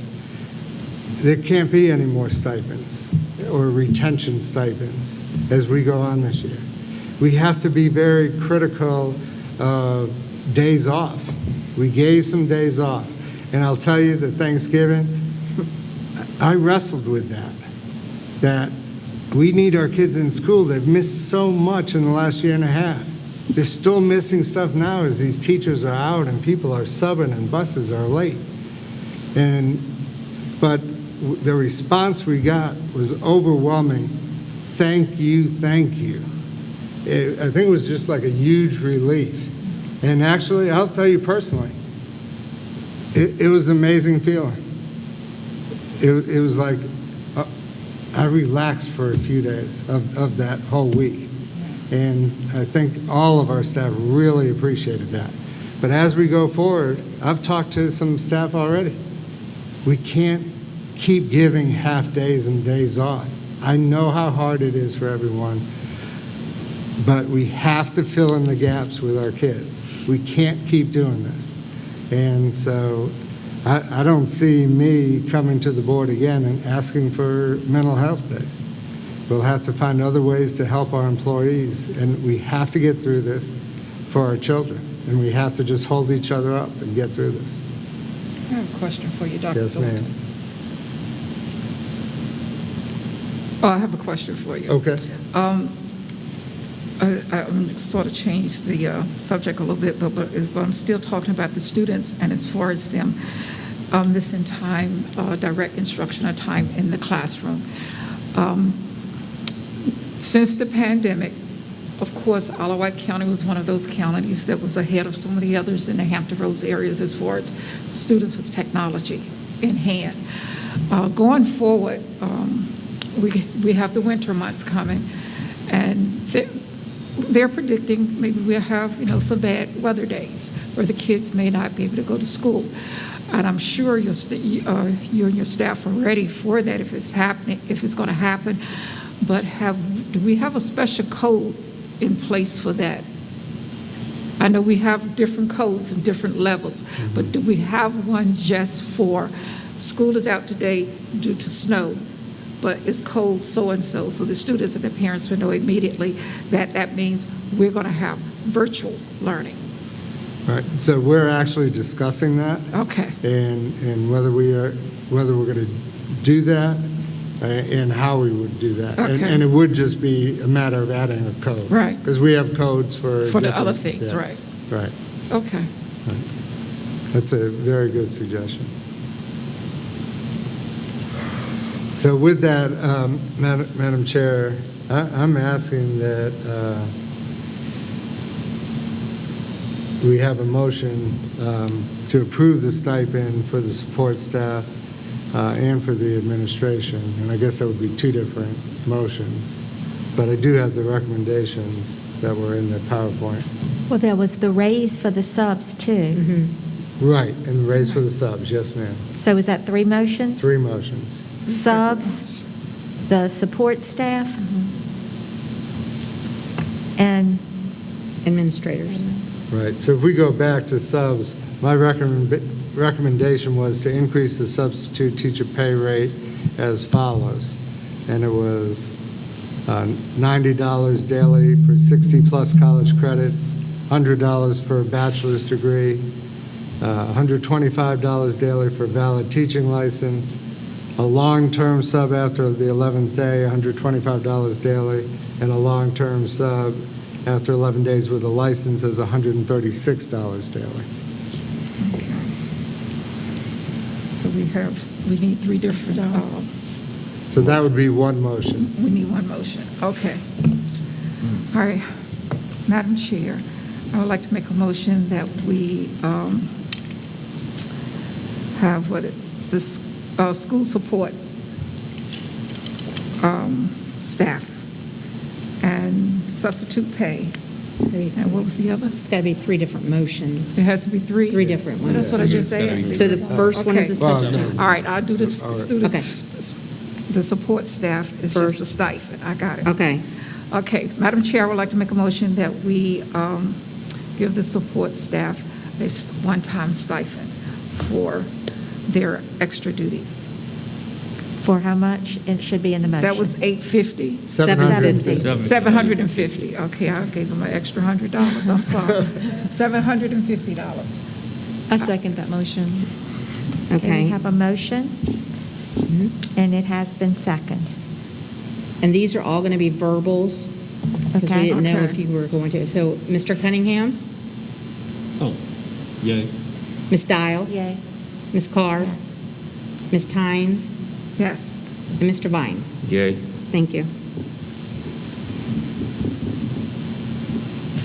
All right. Okay, next we need a motion. And Madam Chairman, I'd like to make a motion that the substitute pay be raised to $90 daily for $60 for credit, $100 daily for a bachelor's degree, for $125 daily for a valid teacher's license, and long-term after 11 days, $125 daily, and for long-term after 11 days with a license, $136 daily. Okay. All right. Second. We have a Okay. motion, and it has been seconded. Vote, please. Mr. Cunningham? Yay. Ms. Dial? Yay. Ms. Carr? Yes. Ms. Yes. Tynes? Yay. Mr. Vines? Thank you. And what was the other one now? The stipend for Stipend for administrative. For administrators. Administration. For administration. Oh, okay. Madam Chair, I'd like to make a motion to approve a $1,000 stipend for all division administration. I second that motion. Okay. You good? Can we call the vote? Yay. Mr. Cunningham? Yay. Ms. Dial? Ms. Carr? I have to hear Yes, you. yes. Thank you. And Ms. Tynes? Yes. And Mr. Vines? Yes. Thank you. That's it. Okay, next on the agenda is the budget information for fiscal year 2022 and 2023. Yes, Madam Chair and board members, you may have recently heard Governor Northam is coming out with his budget December 16th, and he's doing a victory tour for education, and what we're hearing is a 10% raise for teachers over the biennium, which means over a 2-year period. And, yeah, if you could pass those up. And I just wanted to share, I already had developed with my team and my finance office a new teacher scale for next year. And you'll see on that scale, we're proposing an average 6.6% raise in year 1. And you can see each year. So as you look at that scale, if a teacher's on step 2 right now, they would go down at an angle to step 3. And then you see the percentage next to that would be the percentage of that raise. And so it would be a good, healthy raise. We are going to start advertising for the positions that we have not filled for this year. We're still advertised for those for this year, but we're not filling those. No one's filling those. And we're going to start advertising after the first of the year for those open vacancies for starting July 1 of next year, because some teachers have reached out that may be in a neighboring county that want to come to Isle of Wight. And they can't get out of their contract to come as a teacher and a teacher. But if we already know we have these vacancies, we're going to get them out there in January. And if we know they want to come, we want to sign them to a contract. We want to show them how aggressively we want to pay them, and we want them here. and we're all going to be competing in the Hampton Roads area. They're all going to be given at least a 5% raise once we find out the details from the governor's budget. But we need to stay aggressive. We need to stay competitive. So the next thing on your budget calendar, January is when you would bring forward to the school board meeting any budget initiatives that you might have that we could cost out and put in the budget. Because as you know, I will present the superintendent's budget in February. And then we'll have several work sessions. And then in March, you will vote on your budget and it will become the school board budget. And then that will go to the Board of Supervisors. So just keep in mind, I know we're all ready to go home and go for Christmas, but you can be thinking about what are the budget priorities that you may have or you've heard in the community for the January meeting. And just one more item, and I'm going to consider it under budget. It would be a big budget item. Ms. Tynes mentioned Hardy. We cannot forget the plan for the northern end of the county for growth. We have to start talking about West Side. We know that Hardy went from like 27 million to 36 million or 38 million. And we don't see things changing anytime soon. But we need to work with the Board of Supervisors on a possible 1-cent tax that could be a referendum for our citizens, and you'll hear more information about that. I'd like to have a special called meeting either January 26th or 27th, and at Westside Middle School, or Westside Elementary School auditorium to discuss Westside Middle School project. And so you hear from our architect. Because this board's new, I want you to hear why can we not renovate and add new to the existing West Side. And then we've looked at Georgia D. Tyler and that becoming 1,100 student school. And that's a prototype. But we also want to discuss another possible prototype that may fit our needs better, but it will still be a prototype. And since we've had that last discussion, which was about a year and a half ago with Westside, we already have 14 classes per grade in Westside. And that was what we were going to build the core for. We need to build the core for 16 per grade so that we have growth. Now, because we added new teachers at Westside, our class sizes are down, and we got some good class size at Westside currently, so there's still room for growth. But if we're to spend that much money, we don't want trailers outside of it in 2 years. So I think a good update from this board to hear that information and decide what are we building, where are we building it, and then have the discussion of how are we going to pay for that with the Board of Supervisors. So Tracy will be reaching out to you about those 2 dates in the evening, and we want to have it at Westside Elementary in the auditorium, so that we're going to do a little tour so you can see how Matt Johnson does houses. How does a middle school operate? Because we want to design a school that meets the needs of our kids in the 21st century. And I think that will be an important part of the presentation. Are there any questions with that? Okay, thank you. Okay, next is the reorganization chart for fiscal year 2022-2023. Okay. Yes. Can you pull that up, Eric?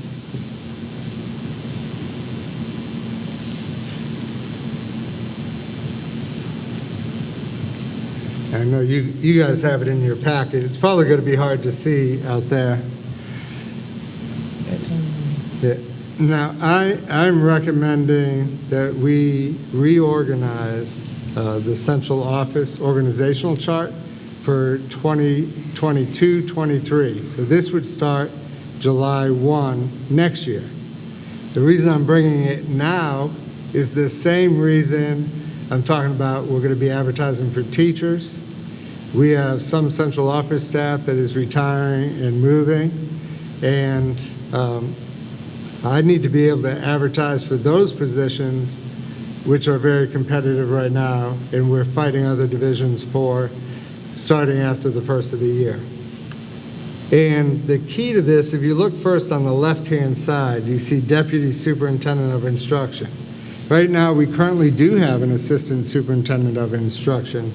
That's merely like a title change, and I'll explain that in a minute.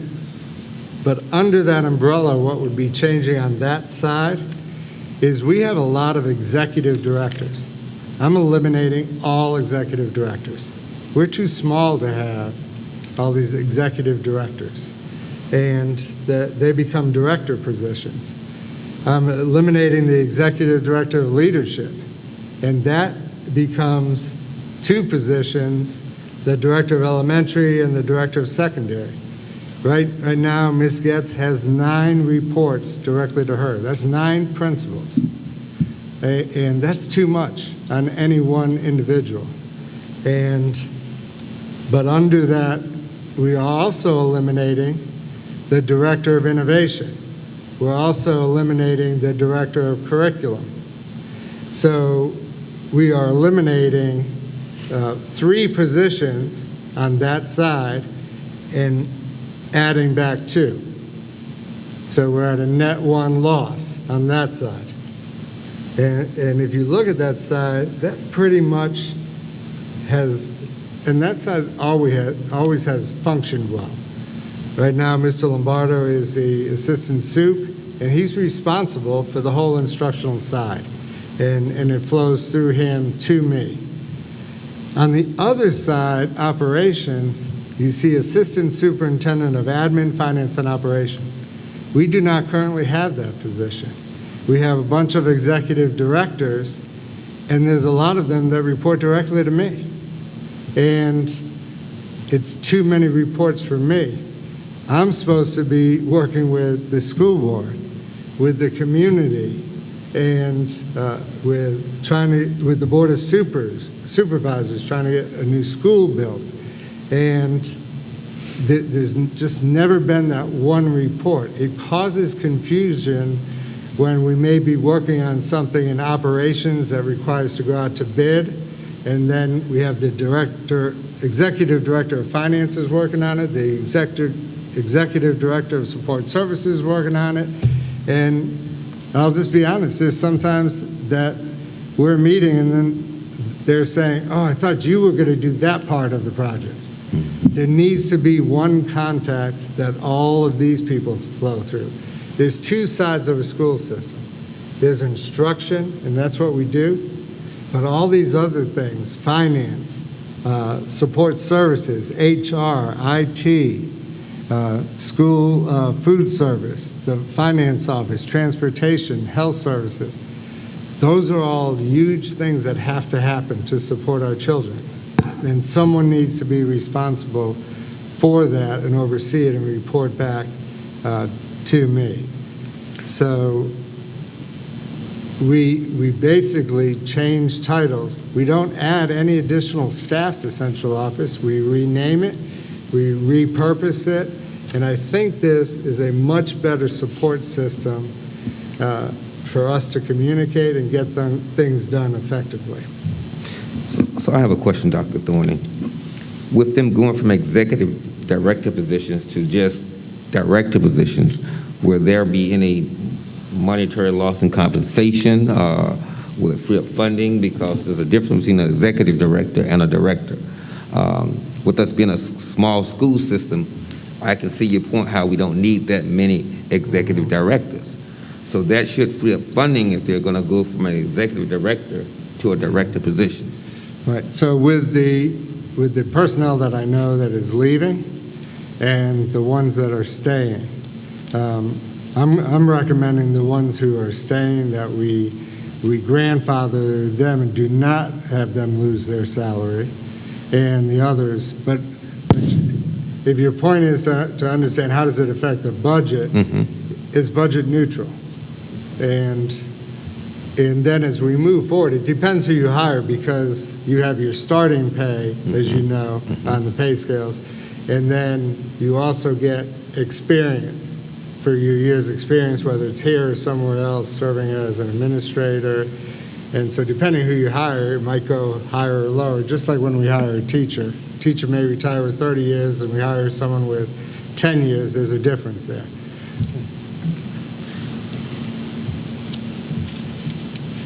So, Madam Chair, I think this is a good proposal, and I'm going to put forth a motion to accept this new hierarchy and division of leadership. So I so move that we accept this new hierarchy and structure.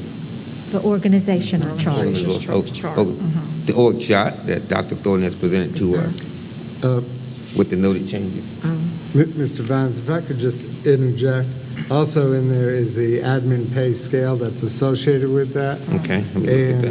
And in there, I highlighted the deputy, because those are new titles, the deputy superintendent, the assistant superintendent, and the chief financial officer. Okay. And so if we could have a motion to approve the new organizational chart and the admin pay scale associated with the new chart, because those positions were not in the old admin pay. And that would start for 22-23 again. It wouldn't start immediately. Does it have to be done in two separate motions? You could make one motion It's for one that. motion, yeah. I have a question. Is the deputy superintendent instruction salary the same as the instructional superintendent? The deputy superintendent salary is higher than the assistant superintendent of support. And I'm glad you asked me, because I said I would go back to that. The reason we're changing it to deputy superintendent to delineate that the deputy superintendent of instruction is second in charge in the school division and is my designee. So that would have a higher pay than the assistant sup on the other side.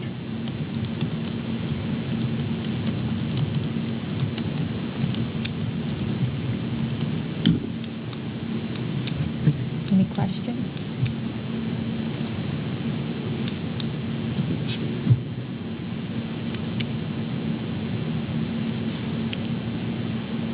I don't want to seem like the dumb one here, but I'm trying to get the distinct separation between the deputy superintendent of instruction and the assistant superintendent. So the deputy superintendent is next to the superintendent. Right, next. Okay. Right. And so then the assistant superintendent, he assists the deputy superintendent. He would be third in line. Third in line, okay. Got it. He or she. He or she, excuse me. Excuse me, Madam Chair. Or Ms. Tynes. So I'd like to make a motion, Madam Chair, that we accept the new organizational chart along with the changes for the assistant superintendent of admin, finance, and support, the chief financial officer, and the deputy superintendent of instruction. Do we have a second? I'll second that motion. Do we have a motion that has been seconded? Vote, please.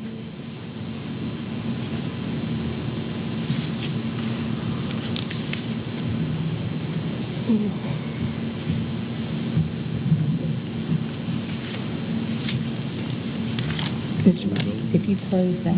Oh, there we go. Gotta come up. You get it? It'll come up in a minute. Hold on, let's go back to board docs. There we go. There, that should be. And did his vote come up?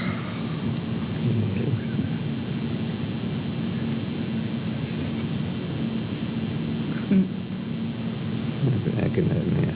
Can we do a verbal? Yeah. It logged me out. Well, you can give me a verbal and I can join me. Okay, log me back. Yeah. Okay. So, yes, okay. All right. How to go from there, but there's no motion. I know. I should have wrote it out.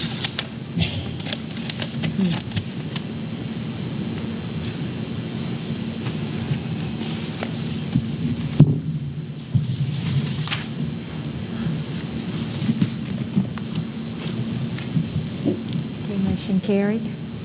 Yes. Okay, next is action on closed session items. Where are we?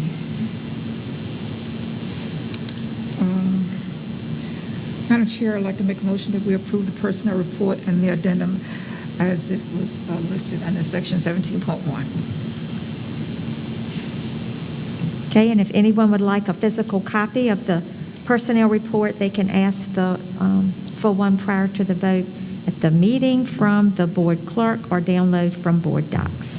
Okay, we have a motion. Do we have a second? I second that motion. Okay, we have a motion. It has been seconded. Vote, please.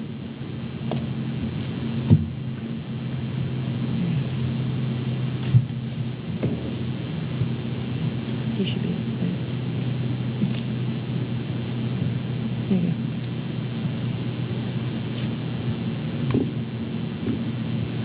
Yep.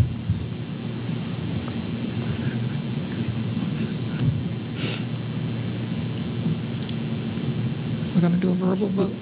You can just give me a verbal. Yeah. Okay.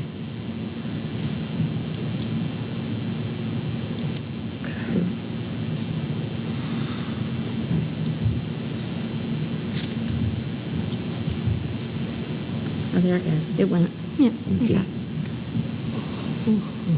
Yeah.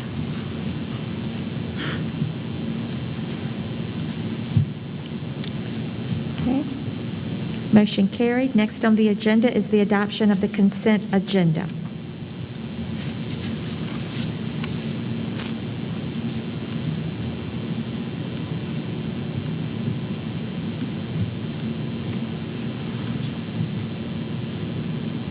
I would like to make a motion to approve the consent agenda as attached and presented. Second. Okay, we have a motion. It has been seconded. Vote, please.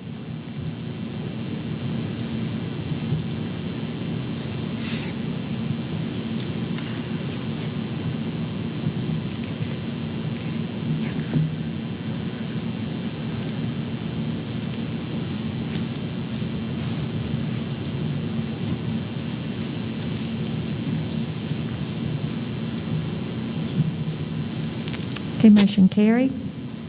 Next on the agenda is policy updates and revisions. First is policies for first read. It is one policy. Any questions or comments? No. Okay. Next on the agenda is policies for second read.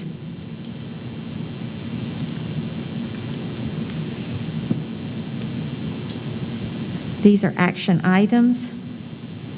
Any questions, any comments on the policies to be voted on?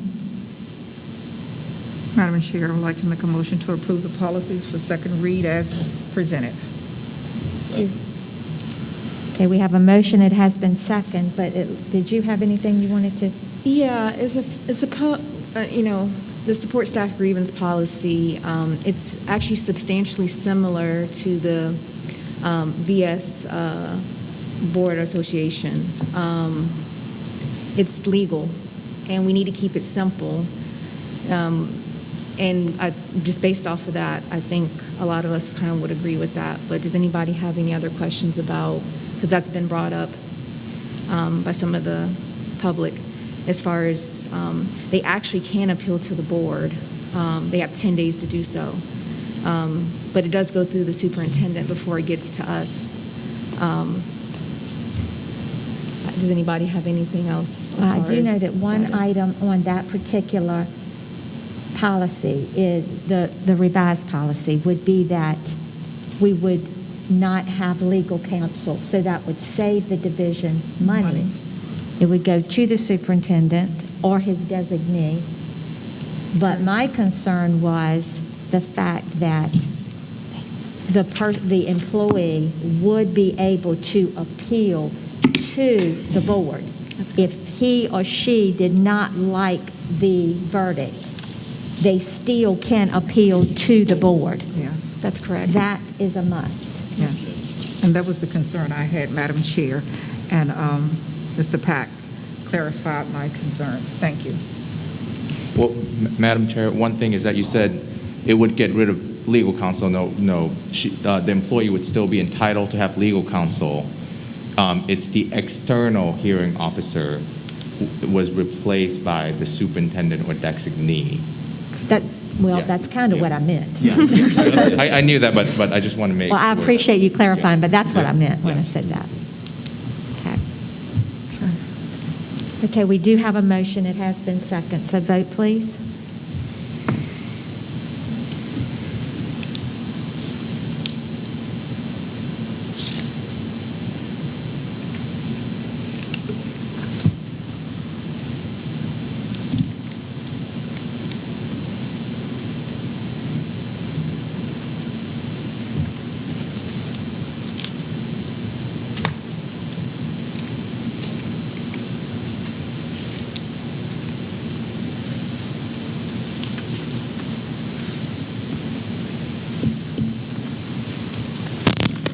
It didn't come up.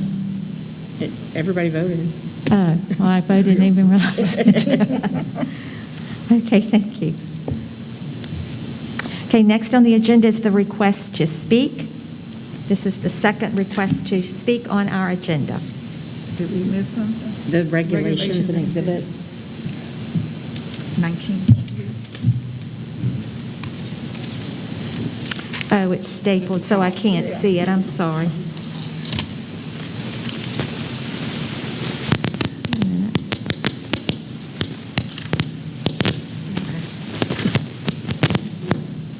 Yep, yes, regulations and exhibits.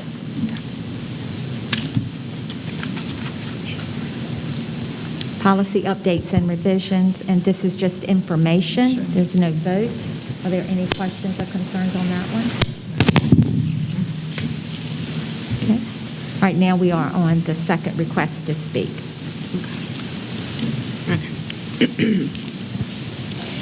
In accordance to policy BDDH-E, presentations of information on any subject will be concluded at the direction of the board. No person will be recognized to speak more than once. Citizens scheduled on the agenda to speak will be permitted 4 minutes maximum time for their presentation. Delegations will be requested to limit their speakers to 2. Persons speaking are asked to be specific. State the issues for the board's consideration and attach a copy of your prepared remarks. If you have prepared remarks, they should be given to the board clerk. Please do not approach board members. The school board requests that speakers refrain from referring to specific individuals and that any matter related to a specific student or individual be discussed in a closed meeting. First, we have Jason Marsh.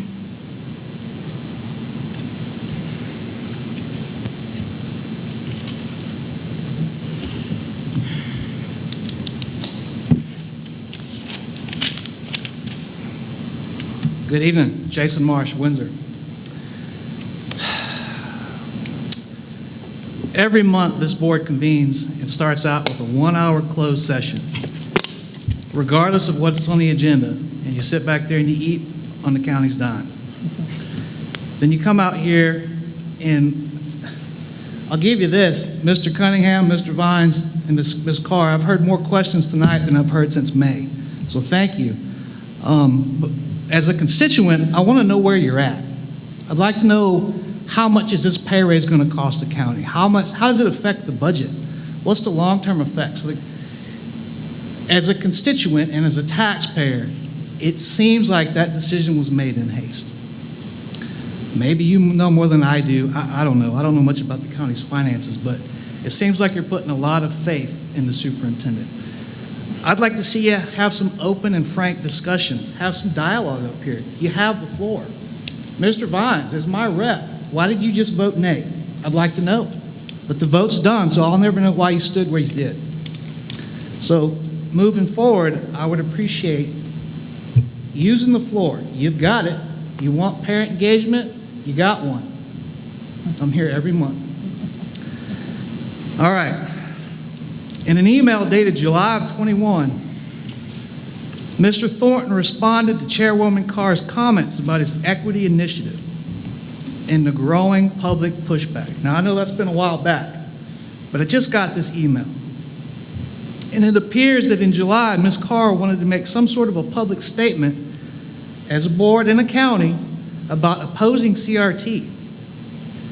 And from what I read in the email, Mr. Thornton objected to that. He wrote, and I quote, "The strategy in the majority of divisions is to put out a statement and to not continue to say what you are not going to do. If we were to make a statement about that, who would create the list? Mr. Marsh and his group? The only thing that would appease them is to state that you are no longer doing anything around equity. I don't see how a one-pager is going to help when they say equity is CRT. Everyone on the board and our attorney is telling us to not keep responding to their continued research. Life will get back to normal when we open the doors. It troubles me that our county schools taxpayer-funded attorney has advised this board to ignore the citizens. That bothers me. It bothers me that the superintendent essentially told you, Mrs. Carr, to disregard us. 1 minute. Ignore it and it'll go away. Well, we're still here. Shoving us to the end of the night didn't get rid of us. This board approves curriculum, and I acknowledge there is no CRT curriculum. But Thornton approves supplemental materials and learning resources. And that's where we found countless examples of CRT-related materials hiding behind the term equity. Your superintendent is the problem, and we've all watched him make a fool out of this board. He's the problem, and he needs to go. Ms. Carr, I appreciate everything you've done for this county over your career. I mean that sincerely, and I hate to see you go, but it's time for some fresh faces, and I wish you the best in your later years.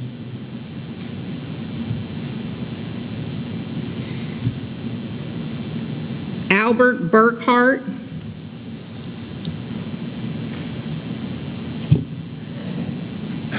Madam Chair, members of the board, Albert Burkhart, Newport District. This is probably, should have been something for the strategic plan pertinent to it, but I'm really not sure.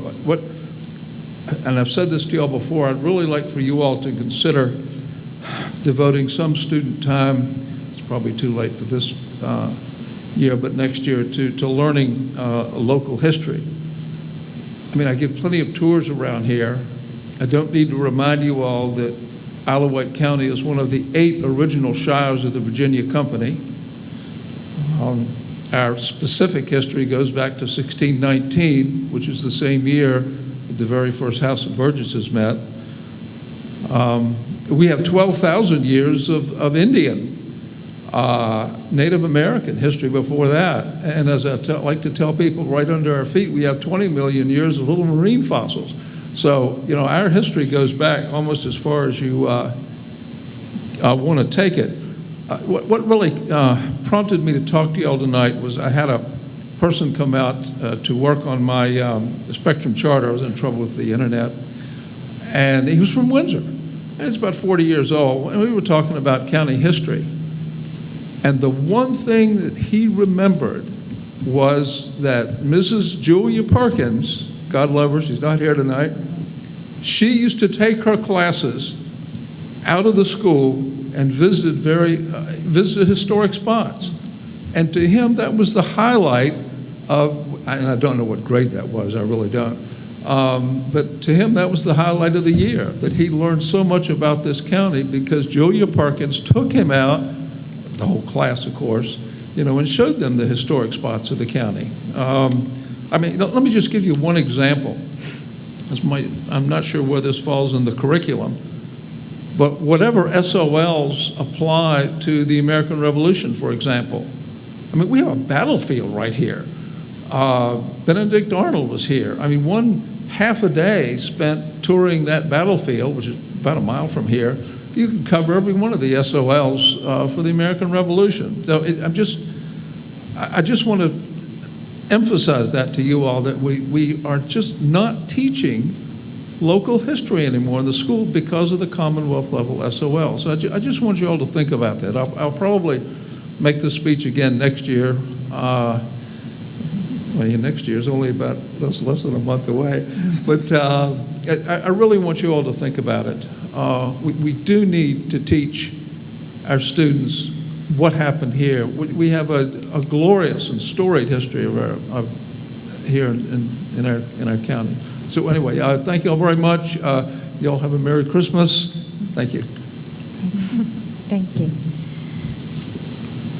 So, Ms. Fletcher, it's the same subject. Are you speaking again? Or, oh, okay, I wasn't sure. Thanks. Ed Easter.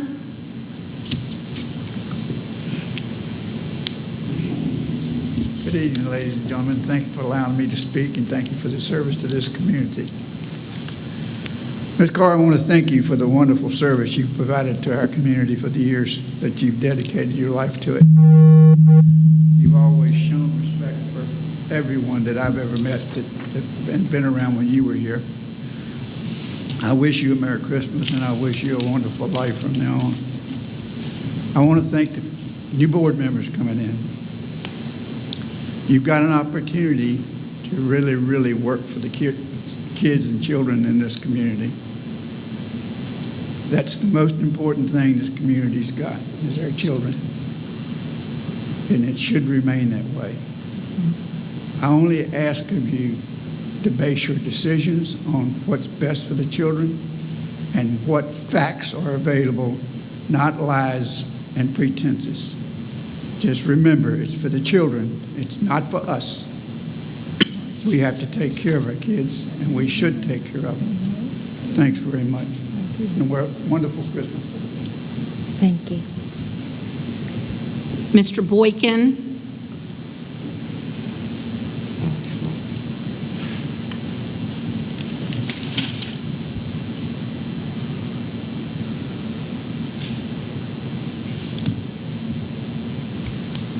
Of Opie Boykin, Carswell District. I'd also like to thank Ms. Carr for her service. When the schools were doing academics, everything was great. Social engineering started this year, maybe not so much. What I wanted to bring up is what Ms. Fletcher's already brought up, 22.1-29.1 of the state code that requires public hearings. I've had this researched. I do want to read one thing. You already know what the statute says because Ms. Fletcher brought it up. This is from the Virginia School Board Association newsletter titled under Ask the Legal Expert. How does an elected school board fill a vacancy on the board? The procedure for filling vacancies on a school board is specified in the Code of Virginia. Filling a vacancy is a two-step process. The first step is to fill the vacancy on an interim basis.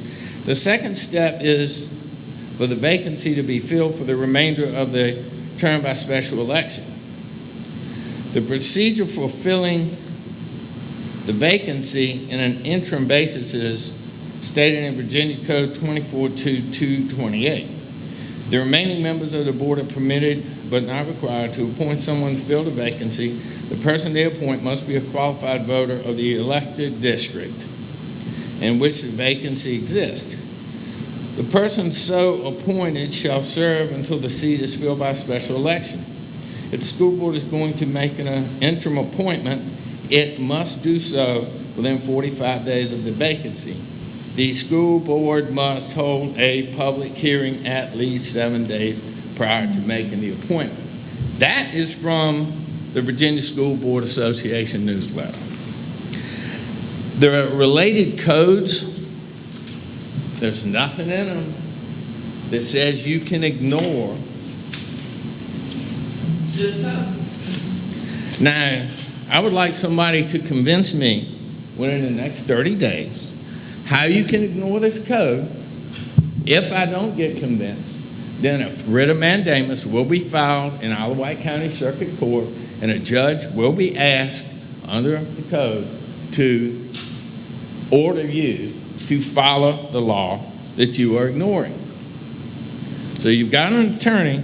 I've had several look at it that are well-known attorneys And they can't find a reason why a state statute can just be totally ignored. So you'll either give me an answer before court, or you're going to give one in court. Thank you.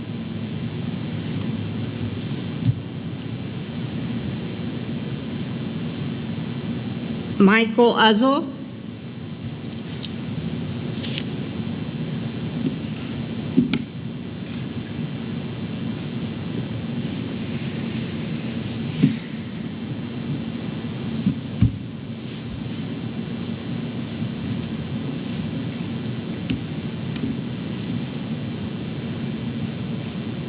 Good evening, board members. I come personally want to thank the last board member for serving on the school board.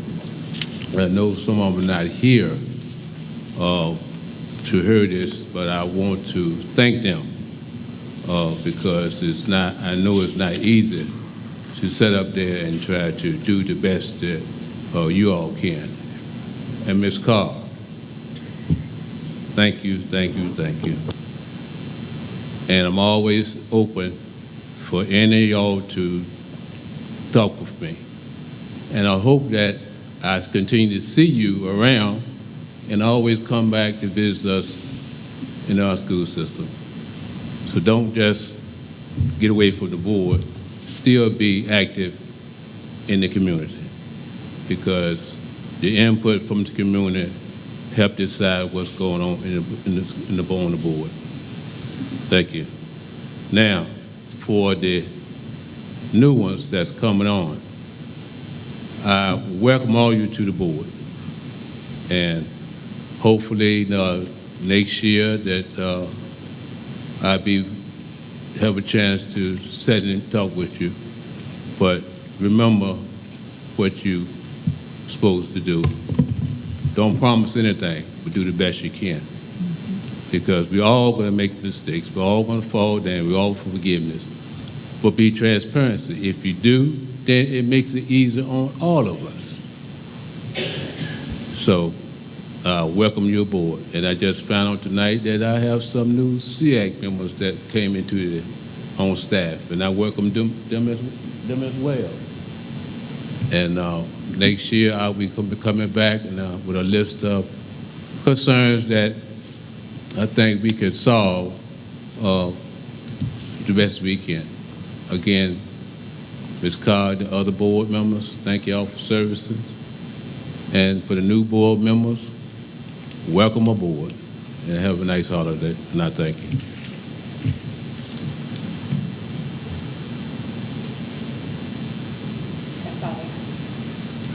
Okay, thank you.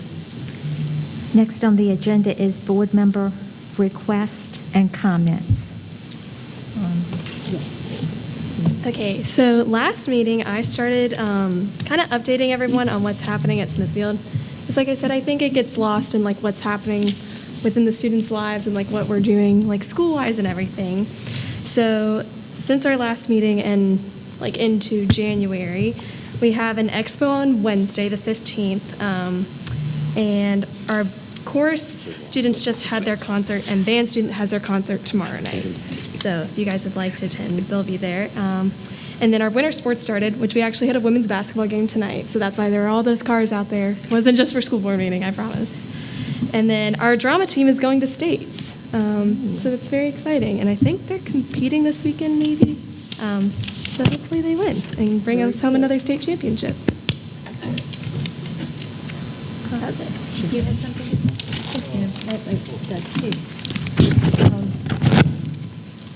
Our school is Talk in the mic, please. sorry.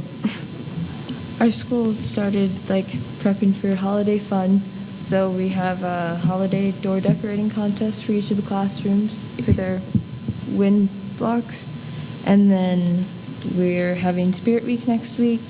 There's going to be like a winter whiteout day and Decades Day. And then we had the junior ring ceremony a few weeks ago, and that was really nice. And the marketing class has been selling like shirts and sweatshirts for other students to have, which has also been really cool. I got one, so that was really nice. And then our beta club is working on community service activities, figuring out which ones we can do to help the community some more. Well, did you mention the expo coming up? Yes. Oh, you did? Okay, so I don't have anything. I thought you did, but I just wanted to make sure. It's on the 15th. Okay. Thank you. I want PAC to help us clarify us being appointed, Mr. Vines and myself, to clarify this since this has been brought up many times. So when he does that, I also want to make a comment that my skin color has nothing to do with my ability to do this job. And I'm glad we're all here because I've gotten an email about us having to explain why 2 African American and 2 African American men and 2 African American women represent 80% of a county that's white. I definitely can do the job, and it has nothing to do with my skin color. I'm very bright. Everybody up here is very bright. I'm quite offended by that. I'm highly successful, am I right? So as PAC will explain how we came about being appointed, that would be greatly appreciated so we can all understand the process. You're out of order. Madam Chair and school board member, the appointment made is pursuant to 24.2-228. And that code section is very, very important, and I'll explain why. If you look at 22.1-29.1, which sets forth correctly, as pointed out, that there must be a hearing before an appointment is made. However, the appointment made for Ms. Dial and Mr. Vine was made under 24.2-228. Let me quote for you what 22.1-29.1 says. It says, at least 7 days prior to the appointment of any school board member, pursuant to the provisions of this chapter, meaning Chapter 5 of 22.1. So that's Clause 1. Clause 2 is of Section 15.2-410, 15.2-531, 15.2-627, or Section 15.2-837, or of any municipal charter, the appointing authority shall hold one or more public hearings to receive the views of citizens within the school division. What I read to you is, under 22.1-29.1, there are 3 circumstances under which the school board must hold a public hearing. One is provisions of this chapter, which is Chapter 5 of 22.1. 2, of Sections 15.2- several subsections that I've listed out. And 3, or of any municipal charter. There is nothing in 22.1-29.1 that references 24.2-228, which is a entirely different code section. So that's why 22.1-29.1 is not applicable to the appointment of Ms. Vines, or Mr. Vines and Ms. Dial. And also, I will note for the board that under 24.2-228, if the school board were not to appoint someone to the board, it would be up to the circuit court judge to make the appointment. Okay. And would he have a public hearing? Do you think that the judge, would he have a public hearing? No, not the way that the statute set forth, because the circuit court judge too would be making the appointment under 24.2-228, which is not referenced in 22.1-29.1. Again, under 22.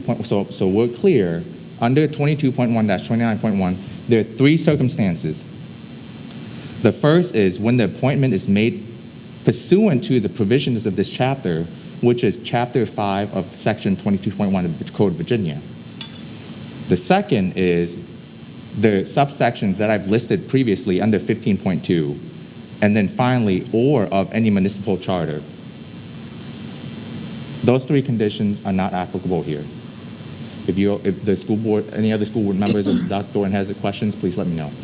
Okay, I know that when Mr. Ely left the school board, that's when I was appointed in the same, using the same procedures that Ms. Dial and Mr. Vines was elected. So this procedure has been used for Yeah. years. Yes, Madam Chair. Okay. Did you have anything else to say? I say what I had to say. I do. Okay. Ms. Ms. Tynes. Did you have something to say, Mr. I do. Vines? Let him say it. Okay, Mr. Vines.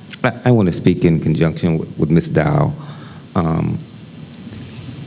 There are a lot of emails being emailed to me about religious beliefs and my stand on certain issues as a minister. Just like the race issue, I'm able to look past issues of religion and make a collective decision based on the position I've been placed in. I try not to let my religious viewpoint affect the decisions that I make, but I try to abide by the law of the land that has already been established. There are members of the community who have sent me emails saying I support the LBQ. I don't even know how to say it, society. And I'm a minister. You don't know where I stand. You don't know my viewpoints. I've already been sent threatening emails, and I have not been in this appointed position 30 days yet. And that's not good Christian behavior. I'm a very honest person. If you take time to talk to me, you'll find out where I stand. And to answer a question, I accidentally hit that button, nay. So my vote should have been yay. So I give you your answer, to let you know where I stand. If you have anything that you want to talk with me about, other than religion, if it's about the school board and the kids, I will address your questions. Other than that, let's keep it on a personal, loving relationship. Thank you.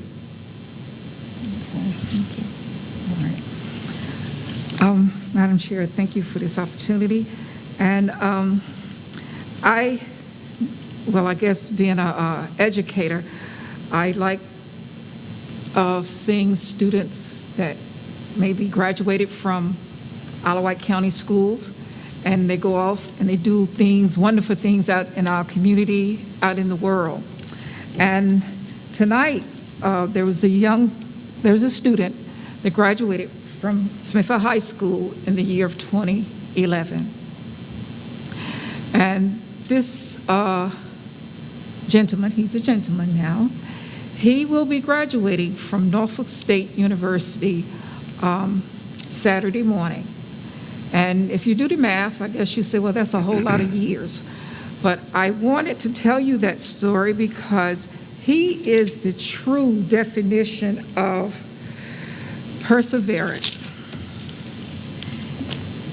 If it was possible for someone to throw something in his way on his journey to be educated, it was probably thrown there, placed there, put there, whatever. When he graduated from school here, he was told by, school staff, counselors and all, that instead of trying to go directly to a four-year college, do junior college, community college.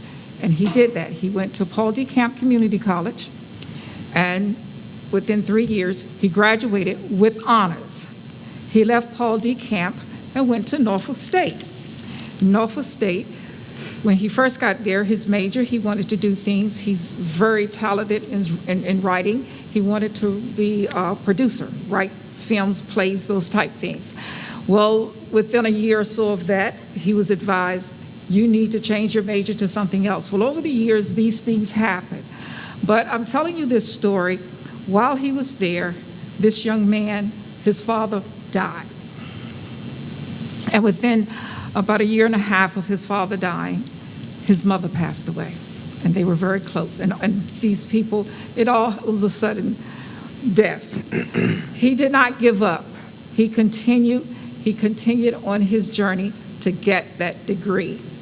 And many people that was involved with this young man told him, don't stop. This is something your parents would want you to do. He depended on his grandmother, who was retired and disabled. She did all she could do to support him. He had support from his family as much as they could offer him.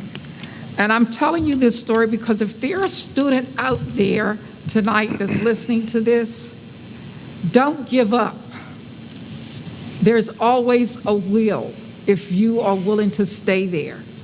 Please do not give up. I don't care if it takes you 15 years. Don't give up until you reach your goal. Because by giving up, that's just telling you that you're giving up on yourself. And the most important thing, please do not give up on yourself. There are people out there that will be willing to assist you. Thank you.